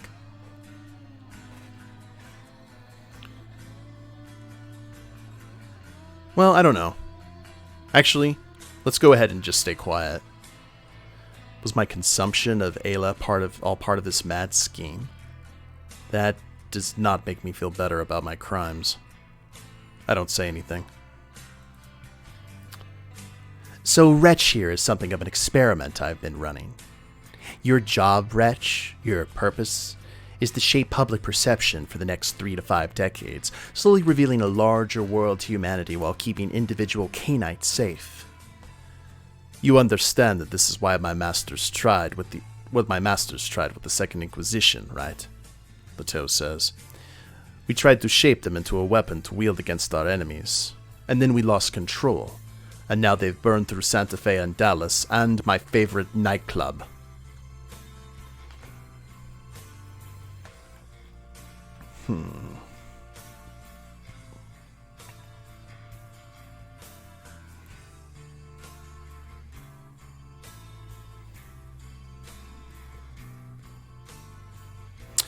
I'm still angry that Julian experimented on me, and I'm gonna make him pay for that, but I remain silent.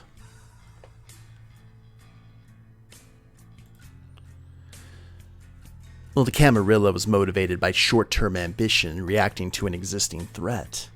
We're building something new that stretches across decades, and we're not doing it alone. I'm looking for help because we need it now. But once we have it, Wretch, you can shape humanity for decades to come. How exactly? Prince Leto asks. Well, Wretch is vampire mind control, man. What do you think? Julian says. I'm not inventing something fundamentally new here, Leto.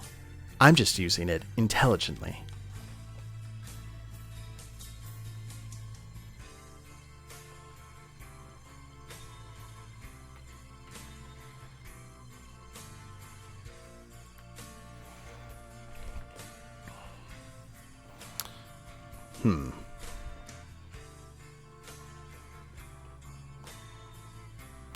I expected the Camarilla to just take what they wanted.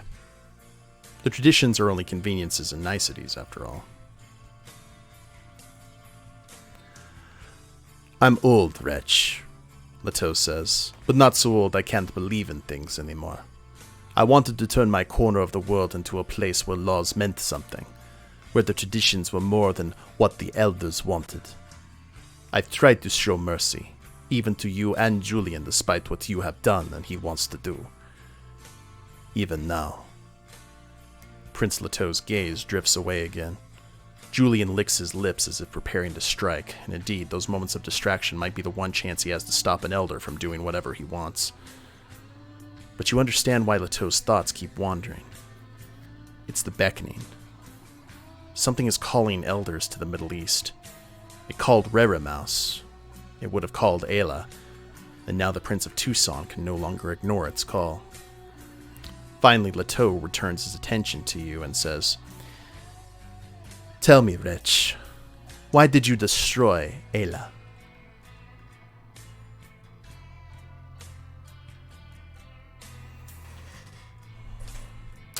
Apparently, because Julian manipulated me into doing it. I'm still mad about that. Prince Leto's icy gaze falls on Julian, but the young Asimite just meets his expression. Well, I needed her vitae, it's true, Julian says. But you know the truth about Ayla, don't you, Leto? You know that she was dead when we found her. Not slumbering or in torpor or destroyed or anything like that. Not any canine condition. Ayla was dead. Finished. Her will to live extinguished. You don't want to believe that because you loved her, and she loved you, and shouldn't that be enough? But it wasn't.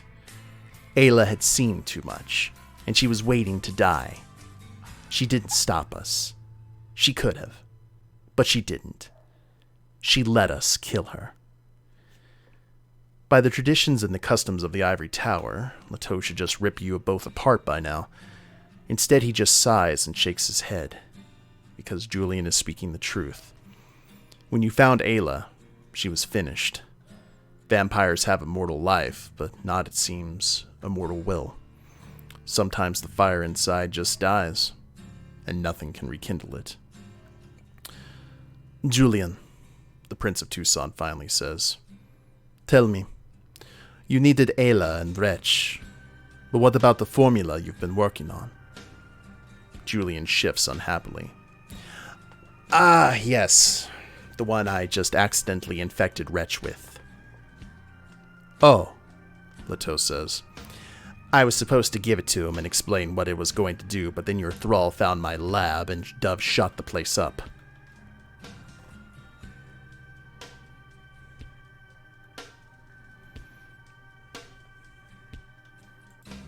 I mean, you were hiding right in the Viper, Julian. And not shooting anyone, Julian says, which is more I can say for Leto's gang of assassins. What happened was unfortunate, Leto says. I'm looking forward to preventing anything similar from happening in the future. But there is only one real question. What will Wretch do? He turns to face you. Julian's eyes narrow. That sounds more like a threat than a question, Prince, the Assamite says. You overestimate my opinion of you, Leto says. Meaning? I've seen attacks on the Masquerade come and go, Julian, Leto says. I saw the Sabbat at the height of their power, remember? Running riot through whole cities, embracing people in the streets, dumping them in shallow graves and letting them run free and starving through New York and LA. Yet the Masquerade is still intact. You'll fail, too. I'm a little offended, Julian says. Shouldn't you at least try to kill me out of principle? You can see the fear on Julian's face, but Leto's face shows only resignation. Wretch will be best served by rejecting your foolish plan, it's true, Leto says. But you're not a threat.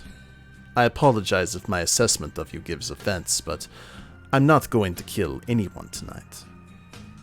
Are you? Julian leans back and rubs his jaw. No, he says at last. You see, Leto says, we are civilized people here. He tries to smile, then his gaze drifts away, his attention drawn by the beckoning.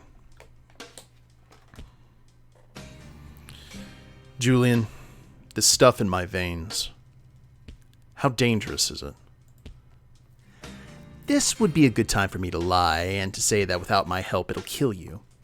The truth is that it won't do anything to you. Ayla was no Methuselah, to linger in your veins and slowly take you over.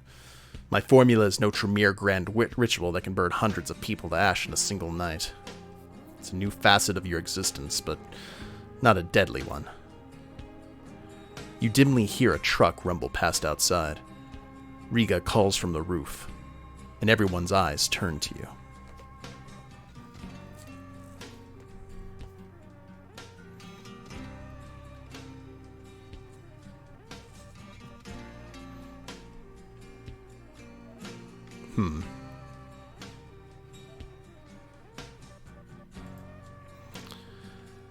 Okay, we want a position, and we want the power. Leto's right, Julian. Your plan can't succeed. I'm keeping the stuff in my veins, though. I thought you believed in the future, Wretch, Julian says. I thought we could build something new together. We can still do that. You don't belong in the ivory tower covering up their nasty little crimes.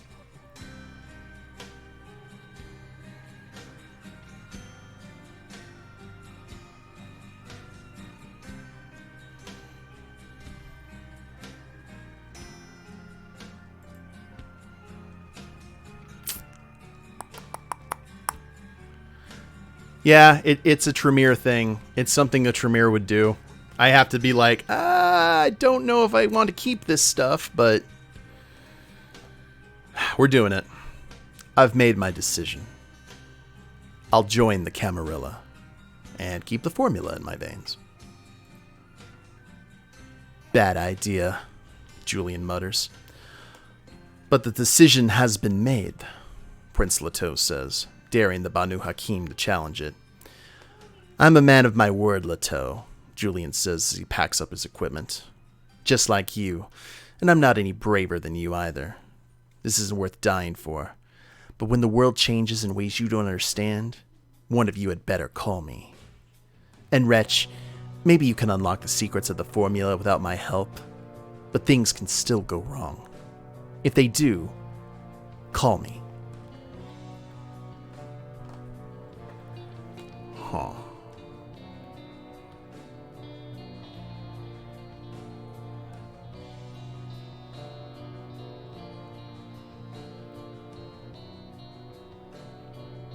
So we actually have a chance to kind of counteract this, don't we?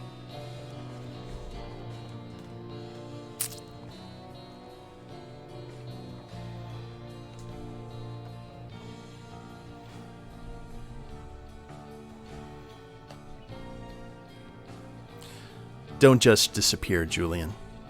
If the Masquerade ever comes down for real, we'll need your help. And fast. I hate to say it, Leto says, But I too have doubts about the first tradition. I do not want to see you in Tucson again, Julian. But Wretch has a point. So, we give you nothing, but we might want something back, Julian says. I love the ivory tower. That's when the explosion goes off, blasting you off your feet.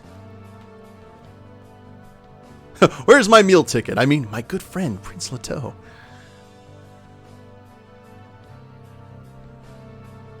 Oh, crap.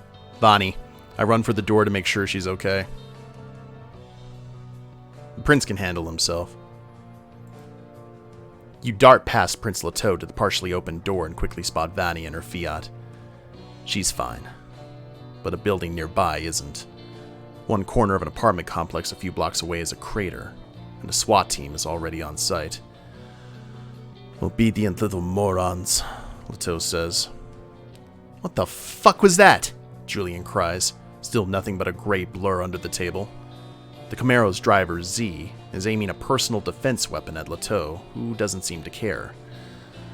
Hellfire missile fired by a Predator drone, Leto says, about a block away, where the Inquisition thought we were.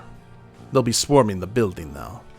I see a mix of FBI, infiltrated 111th Military Intelligence Brigade, and local hunters. No shit. I've been dealing with hunters for a long time, Julian, the Prince of Tucson tells the son of Hakim. But you haven't. And this is where we say goodbye, Asimite.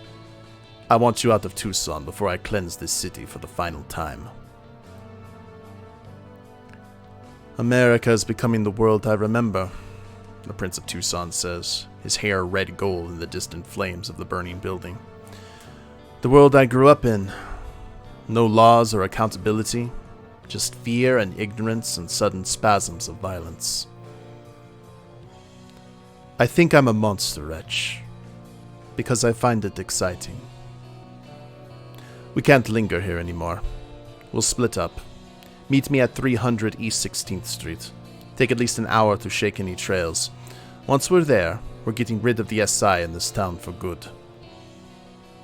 The drive is less than 10 minutes, but you know how important it will be to shake any tails.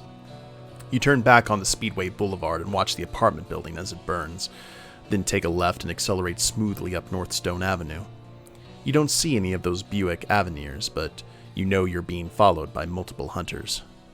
They're all over the city now, semi-independent vampire killers drawn in by the SI's attack on high-profile targets. And you know what you need to do. Lure them in, then leave them in the dust so they can't follow you to the meeting site. Wait, there's one. A Volvo. You've seen it before. A hunter, not SI affiliated, but still dangerous. You need to shake that tail before you do anything else. He's a few cars back as you wait at the stoplight, not quite willing to commit to an attack right out in the open. But if he joins up with the official SI hunters, it's going to be a problem.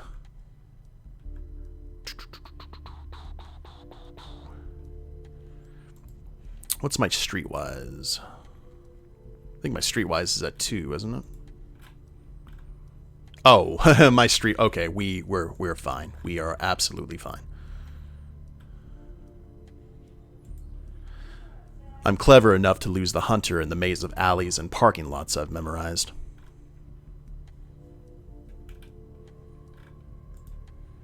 You disappear into an alley, and the hunter follows, but by then you're going the wrong way down a one-way street that's parallel in the alley he's on.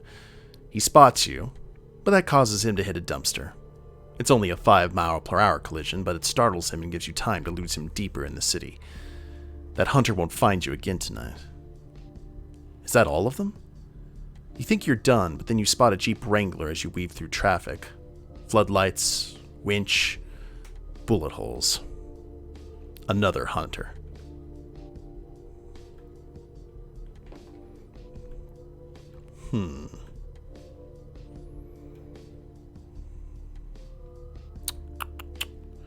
Resolve plus intimidation or drive.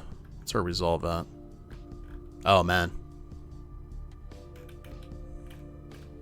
This is where we really start rocking this out.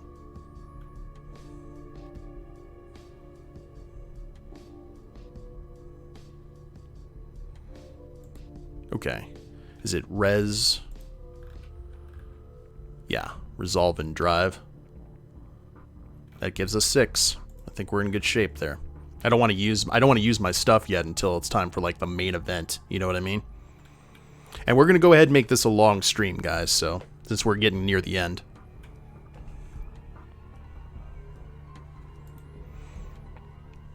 My Mercedes is faster than a Jeep. I stay calm and outrace him on a straightaway. The Jeep follows you for 2 blocks, looking for a chance to strike. The moment you reach one of Tucson's big, beautiful 6-lane roads, you slam the accelerator. The hunter doesn't have a chance. His Jeep follows you for maybe 100 feet, then he barely avoids a collision with a Honda Odyssey and skids to a halt. You won't see him again tonight. You drive through town, eyes peeled. For a few minutes you think you're clear, and then you spot a Jeep Wrangler as you weave through traffic. Floodlights, winch, bullet holes. Another hunter. Good lord. Okay. I wait until we're both on a bridge, then grit my teeth and slam into him with my Mercedes, knocking his Jeep over the rail.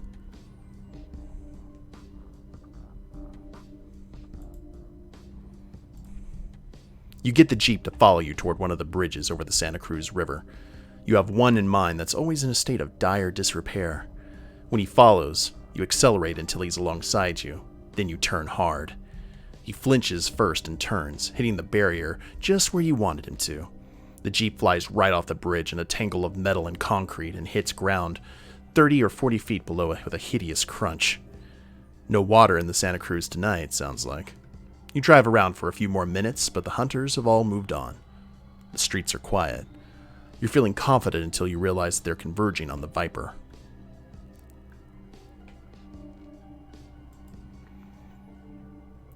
I head for the address Leteau gave me. Camarilla is still my best chance to survive the coming nights. You drive past the address twice, just to make sure you're not being tailed. What I bet that's going to do is that's going to lower the difficulty for this. We've basically removed ads, for lack of a better term. Just make sure you're not being tailed. Riga circles over the unglamorous cement building at the end of a gated street. Looks like an old factory across from some kind of hangar.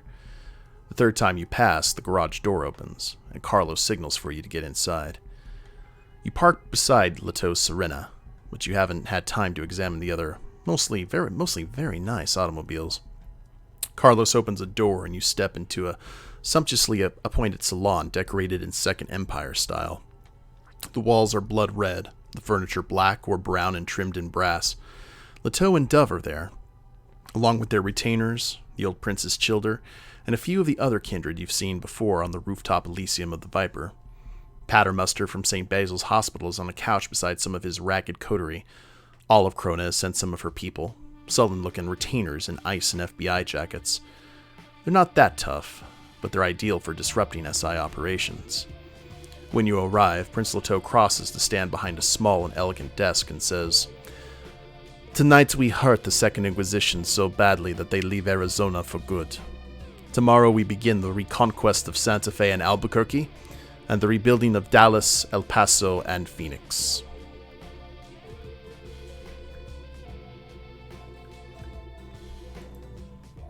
I just stay silent. Prince Leteau is building up to a big speech, and I should let him have it. We've already been able to use the data Wretch and Despine provided us to make the SI commit a serious blunder. As of 1 hour ago, a half hour following the unauthorized drone attack on a Tucson apartment building, Agent Donati has been suspended from active duty. The crowd cheers, but Leteau holds up a hand. That silence instantly falls. She doesn't care, and neither does the SI. They're operating without formal authority from the FBI or the Pentagon, determined to crush us the way they crushed Flagstaff. The information we've gained from Jasper Null's data cache has revealed all kinds of interesting information, including, for the first time, a complete map of the shadow rooms that Jasper Knowles wove through the entire Viper with his sorcery. We, discovered some of them when we blundered into Julian Sim's operation, but we did not previously understand how extensive they were. The sorcery that sustains them appears to be failing, but Jasper can serve our needs one last time. The prince unfurls maps of the Viper. Vonnie studies it, taking in the strange gray lines of sorcerously veiled rooms and passages. Are we going to unmake the SI with sorcery? How exciting. Alas, I'm no sorcerer, and you would need months to understand what Jasper did here. No, I have a simpler plan. It was a crueler age when I was born, Leto says. As a youth, I liked to watch dogs fight bears. I remember one such entertainment, 5 dogs against a single colossal bear. That beast should have won handedly, but one dog eluded him by crawling into a corner. The bear kept trying to reach that one dog, even as the others tore his guts out. The SI is like that bear. When they see a target, they attack. And they don't stop. Or think. He taps the map of the Viper. How many biting dogs could we fit in these invisible chambers? Then he glances up at the kindred with him. More than enough. We just need one dog that knows how to hide. And Leto's eyes turn to you.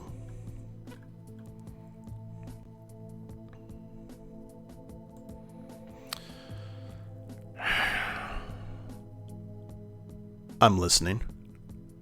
If this gets me a position of respect in the Camarilla and keeps the organization intact, it's my best bet.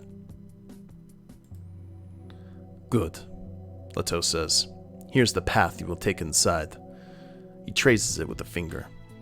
You'll end up on the roof, hidden from view, and that will give our people time to move into place. He points out several side entrances that they could take, which will allow them to move through the shadowed rooms. You can see how it works. The SI chases you, gets pinned in the stairwell outside the glass box above the dance floor, and then the kindred can hit them from every direction at once. Even if Leto's people are outnumbered, it'll be a massacre. And from the faces around you, it doesn't look like you have a choice anymore. Vonnie looks worried. She's going to be walking into a war zone with you. Everyone breaks up into small groups to get ready. You'll head out in waves, scatter around the city, and then move at pre-designated times. You check your knockoff Tissot, and the watch says it's 3:45 a.m. What an interesting time you chose to come to Tucson, Leto says. He's looking east again.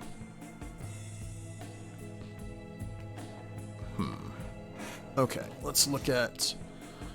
Our hunger's at 1. We don't need a blood doll.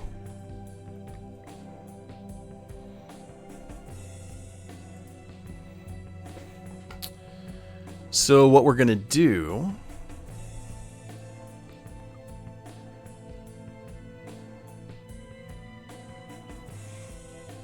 Yeah, let's perform the rituals to move subtly through the Viper and elude detection. Tremere magic! Unlike other kindred, you cannot render yourself invisible, but you know a ritual that'll help you go unnoticed by blending into walls. The rites of the Hunter's Winds are old Banu Hakim sorcery, strongly associated with Assamite death cults, though you're not necessarily planning any assassinations tonight. Leto's East 16th Street haven is expansive, and you find a private chapel where you can conduct the ritual in peace. When you rise and study your hands, they blur and shimmer. Stand still, and you fade into the background. Perfect. When you return to the salon, only Leto and a single retainer are left. You'll be pursued on the way to the Viper, of course, he says. That's good. Lure them in, get inside, and move as I told you to move. I will see you soon. The moment you're underway, you pick up another tail. And it's the actual SI this time. A black Buick Avenir. The windows are rolled down, both driver and passenger are in full body armor. A full block behind, Agent Donati's 1963 Ford Fairlane. The Viper is dark, its parking lot empty except for a few police cruisers, militia vehicles, and those big Buicks. You and Vonnie park facing the Viper. You know the exact route you're going to take once you draw every last SI agent to the Viper, and you're pretty sure you know how to get in without being sniped or swarmed. Green laser sights glitter in the darkness. The main door is open to allow regular agents quick access in or out, though it's always guarded by at least 2 people. Only a single agent watches the glass VIP door. There are patrols to watch the locked side doors, but you might be able to smash through a lock before they notice you. You count several snipers on the roof, plus regular patrols at ground level. Whatever you do, You can't waste time. You hear sirens all over the city, and they're converging on the Viper. I'm starting to think this is really dangerous, Bonnie says, but you know she'll follow you in. She heads back to her Fiat. First, Bonnie, you're no soldier. Stay here and be ready to move out. Bonnie relaxes a little. I'll be waiting, though, she says, if you need a quick getaway. You follow the route Leto prepared, staying one turn ahead on the shimmering green laser sights the agents have kitted over onto their rifles. Now that you know they're there, you can see and use the invisible rooms and blacked out corners that Jasper Knowles wove all through the Viper with his sorcery. But there's an entire army behind you. Your eventual goal is to position the hunters on the long, narrow stairwell that leads from the dance floor, past the glass observation room, up to the rooftop Elysium. Then the Camarilla can strike from the shadows on either side. He's here for a reason. We need to find him, a voice says. It's Donati. She's coming your way with, you peek around the corner, 4 FBI agents in full body armor, toting shotguns, axes, and flamethrowers. She's carrying a flamethrower and several flare guns. The big woman keeps moving, but then soldiers with rifles and Phoenix badges head down the hall. Troops from the infiltrated 100th and 11th Military Intelligence Brigade are hunting you. You need to seize the initiative and force Donati's people to move the way you want them to move, and you need to do it before you're cornered and caught. Okay. So.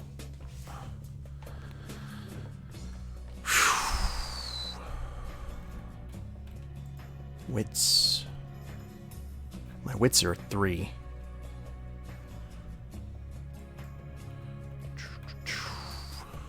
Dex and clandestine.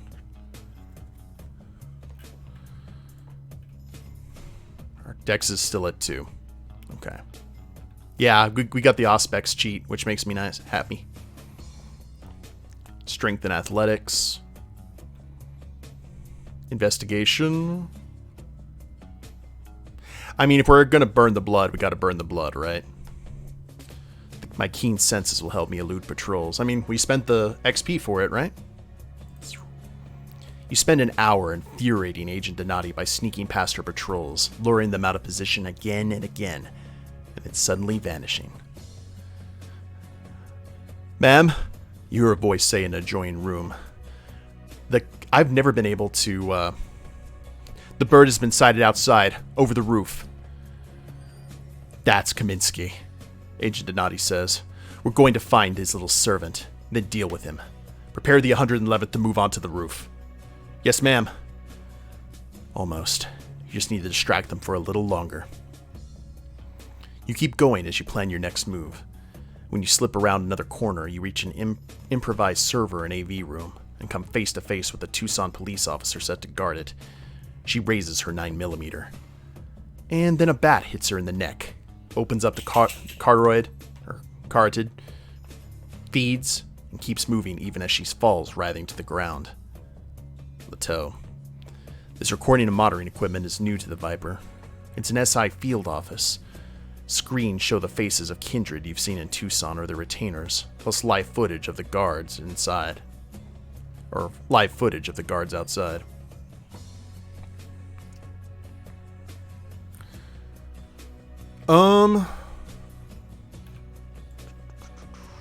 Yeah, we need to finish off the dying cop. You grab her bare wrist and drink, pulling on her veins with your mouth until she gasps and dies. There wasn't much left, but you feel a little better. But you can't stay still for long. You keep moving before you're surrounded. Hey, football. Well, this is the easy one. I head for one of the Viper's monitoring stations. There I can use my brains and investigative skills to figure out how the guards patrol. There's a security office not far from the rooftop. You head there first, but it's guarded by Tucson police, but after a moment's thought, you remember a break room that had a dedicated security terminal. You head back downstairs. The unmarked break room still has a single laptop running next to the coffee machine. You open it, and the Viper's security feed loads up. After just a few minutes of analysis, you identify several holes in Agent Donati's security. The hunter's main weakness is that they always travel in tight packs. Donati is understandably afraid of her people wandering off and getting drained by a vampire, but that means each group is slow to react. Use that information to waste Donati's time for another hour as she chases disturbances that she's never able to catch. You overhear more shouted orders a minute later. Agent Donati is ordering everyone up to the roof. This is it. You have one last role to play. You just need to get the hunters on the stairwell. You head for the stage overlooking the Viper's dance floor. Donati is below you, surrounded by elite agents, all of them arguing about where the vampires are and how to stop them. They fall silent one by one as they notice you. Finally, she looks up. "Get him!" she screams. Perfect. You run. Agents with Dragon's Breath rounds close in. You throw yourself behind a sound system as they open fire, then keep moving. You sprint past the glass-walled observation room overlooking the dance floor, past the hallway leading to Lato's office, past the Kindred waiting in the shadows. Agent Donati follows you, and it seems like every hunter in Arizona follows her. You reach the rooftop Elysium just as the Camarilla of Tucson explode into violent action. You hear screams, gunfire, bestial growls, every kind of horror as Prince Leto leads his people in the wholesale slaughter of the invaders. Up here, among the cacti and desert trees transplanted to the roof, it's peaceful. The sorcery that hid the Elysium has started to unravel, so you can see the city clearly. The moon illuminates the rooftops of Tucson and the distant mountains. You hear a few sirens, but the city doesn't seem like it's at war. Because it isn't. The Kindred are at war, and they fight from the shadows. Riga circles overhead. Behind you, the gunfire dies down. Is that all it took? Less than a minute to kill 100 trained soldiers and officers? You turn around. A bat flutters up the stairs and transforms into Prince Leto. His body is riddled with bullets and his white clothes hang in tatters like a shroud, and burns mar the left half of his body. Still, he forces himself to rise. Leto is an elder, after all. Agent Donati limps up the steps, riddled with bullets, half her face torn away by claws. As you watch, the wounds start to knit together. You recognize that power. Agent Donati is a ghoul. "You little parasite," Donati says, a huge black shadow against the Tucson skyline. "I've hunted creatures like you for America since before there was an America. I've followed them from Rome to the New World. I've been the Inquisition in this country for 100 years. Do you know what I want to do to you, Wretch? I want to put a spike in your brain and strap you to a wall along with all the others. I'd like to feed on you and take your strength so I can keep destroying vampires. But I'm just going to destroy you because you did this. You did all of this."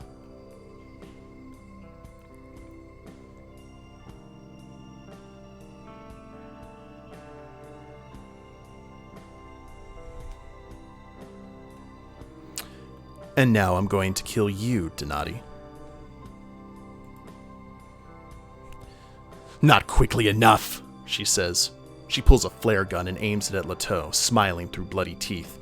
The weapon bursts into flames, crackling before it fires, showering Donati with sparks.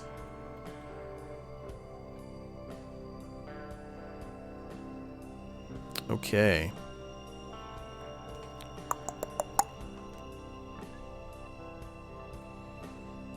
So we got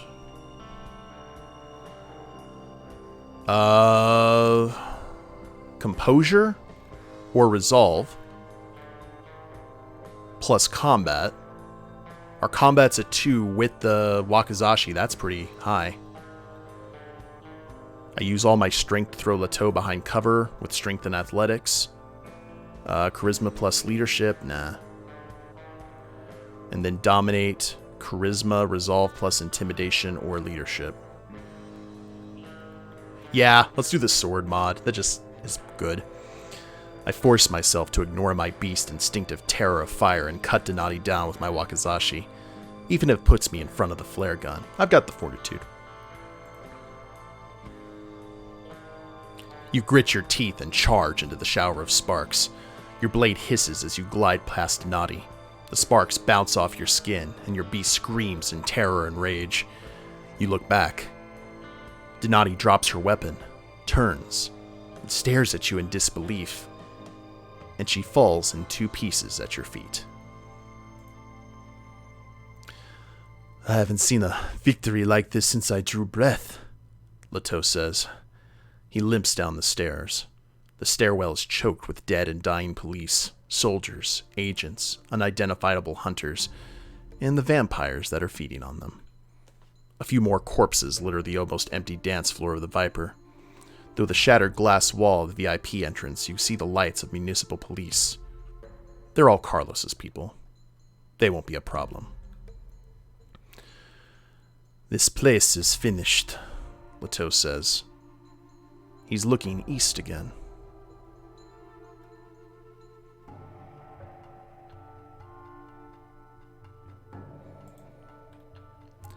You're going to leave, aren't you? Eventually, Leto says. but not tonight. The rest of the night is spent in evacuation mode. The Second Inquisition might be defeated here in Tucson, and thanks to the devastating effectiveness of Prince Leto's plan all across the Southwest. But a gang war in a local nightclub will eventually draw in the regular police. The children of the old prince work overtime, turning their mental powers and political influence to concealing the evacuation.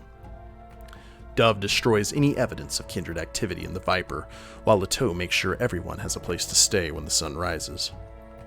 Vani reappears an hour before sunrise. She looks exhausted, but she starts tending to injured mortals with the calm skill of a professional medic. You end up back in Leto's haven, standing in the shower to wash the blood and soot off your body, a few minutes before sunrise. Then you wrap yourself in a silk robe and collapse on a cot the moment the sun rises.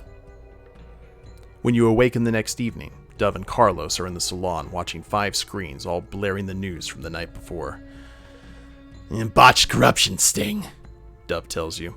That's the cover story we settled on. It'll take weeks to make it stick, but we've done this sort of thing before. She glances back at you and manages a brief nod. Seems you've won her over. Vani has found cereal and powdered milk in the otherwise empty kitchen and is eating checks from a porcelain bowl with a golden spoon. Where's Prince Leto? Carlos asks. Leaving, Dove says. Like, for good? Carlos says. Are you Prince now? For good, Dove says. She sounds tired, though she just rose. And I don't know. They both glance your way, but only for a moment. So the question is, now what? One answer is obvious. You could have a place in the Ivory Tower now. After everything that happened, they need couriers they can trust, not ragged independent couriers. A dedicated in-house intelligence and recon force to rebuild the networks among the cities and restore order after the loss of so many elders, and after years of fighting the Second Inquisition. There's a place for you here.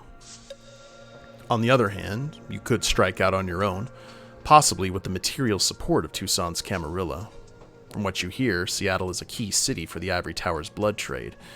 You could head up north, and if you have enough venture capital, try to strike it rich, really establish yourself in a way you couldn't here.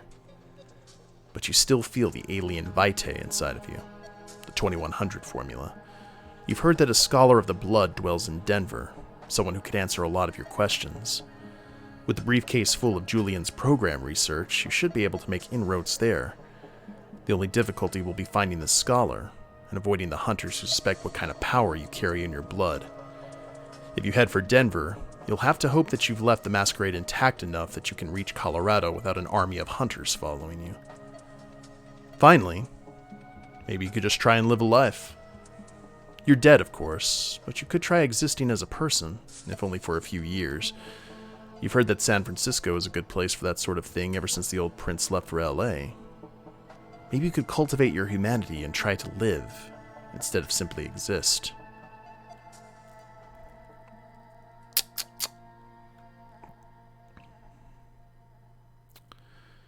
Well,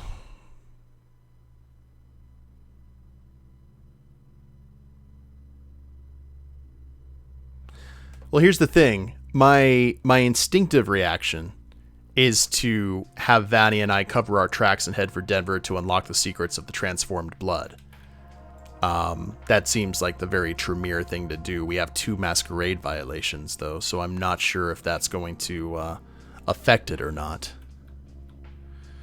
We've also got, what's our stats here with ye old Camarilla? I assume very high. Oh, God, okay.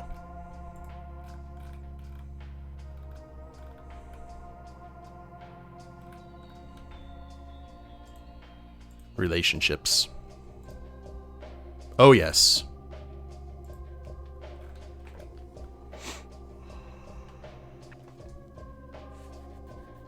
Man. What do you guys think Wretch should do?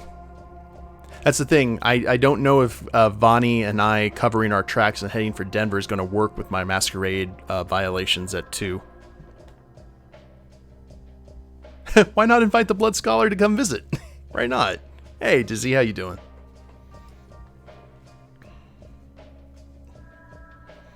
It's our call. Man. Yeah, we can carve out a secure position.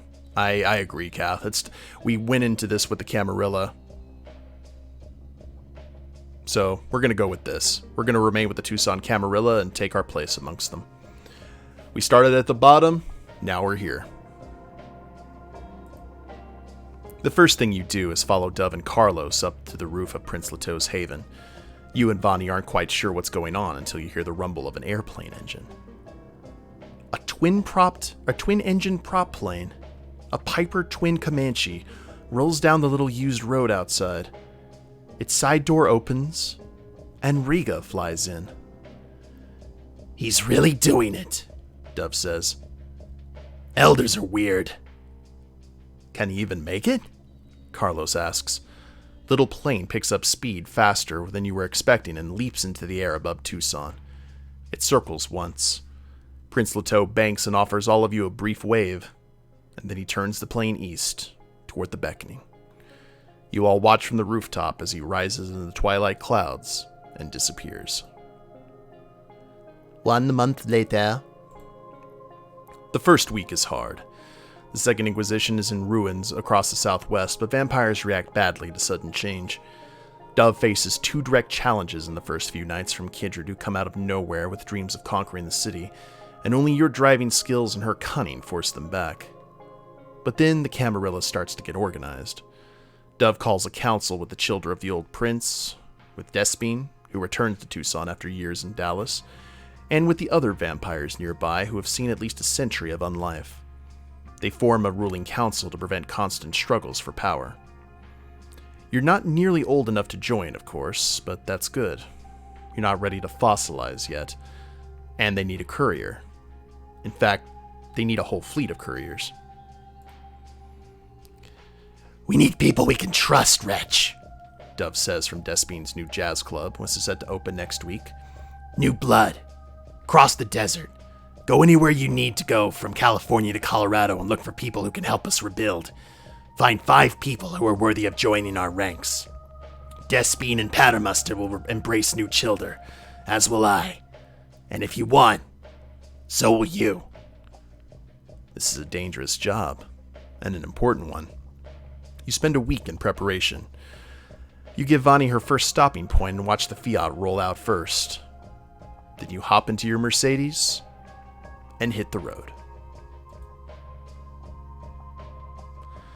We hope you've enjoyed playing Vampire the Masquerade Night Road. On a scale from 1 to 10, how likely are you to recommend this game to a friend? Well, I think I would recommend it to everyone in the chat who has not played it, and we are going to go ahead and give it a mighty 10. Alright, cool. Why not?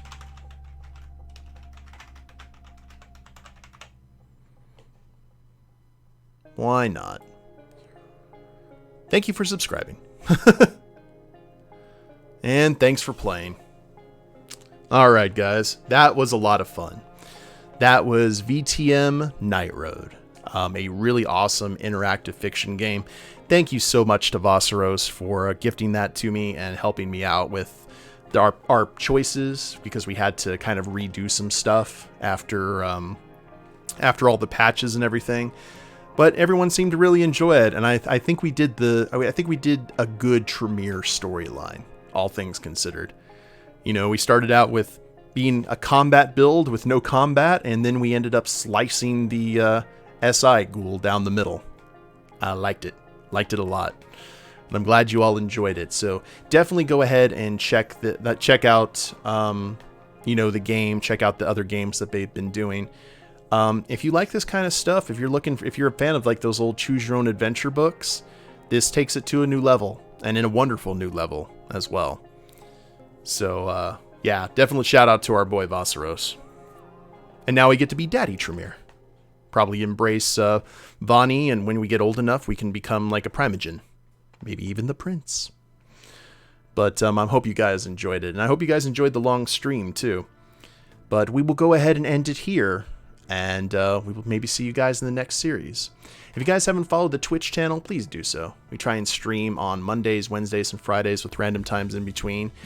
And if you're watching the replay of this on YouTube, I have a link to the Twitch channel in the description below, as well as a link to my Extra Life page, where I'm raising money for my local Children's Miracle Network hospital via the incredible Extra Life charity. So check out those links if you feel so inclined. Like, share, subscribe. You guys know the drill there. And we will see you in the next series. Later days, everyone.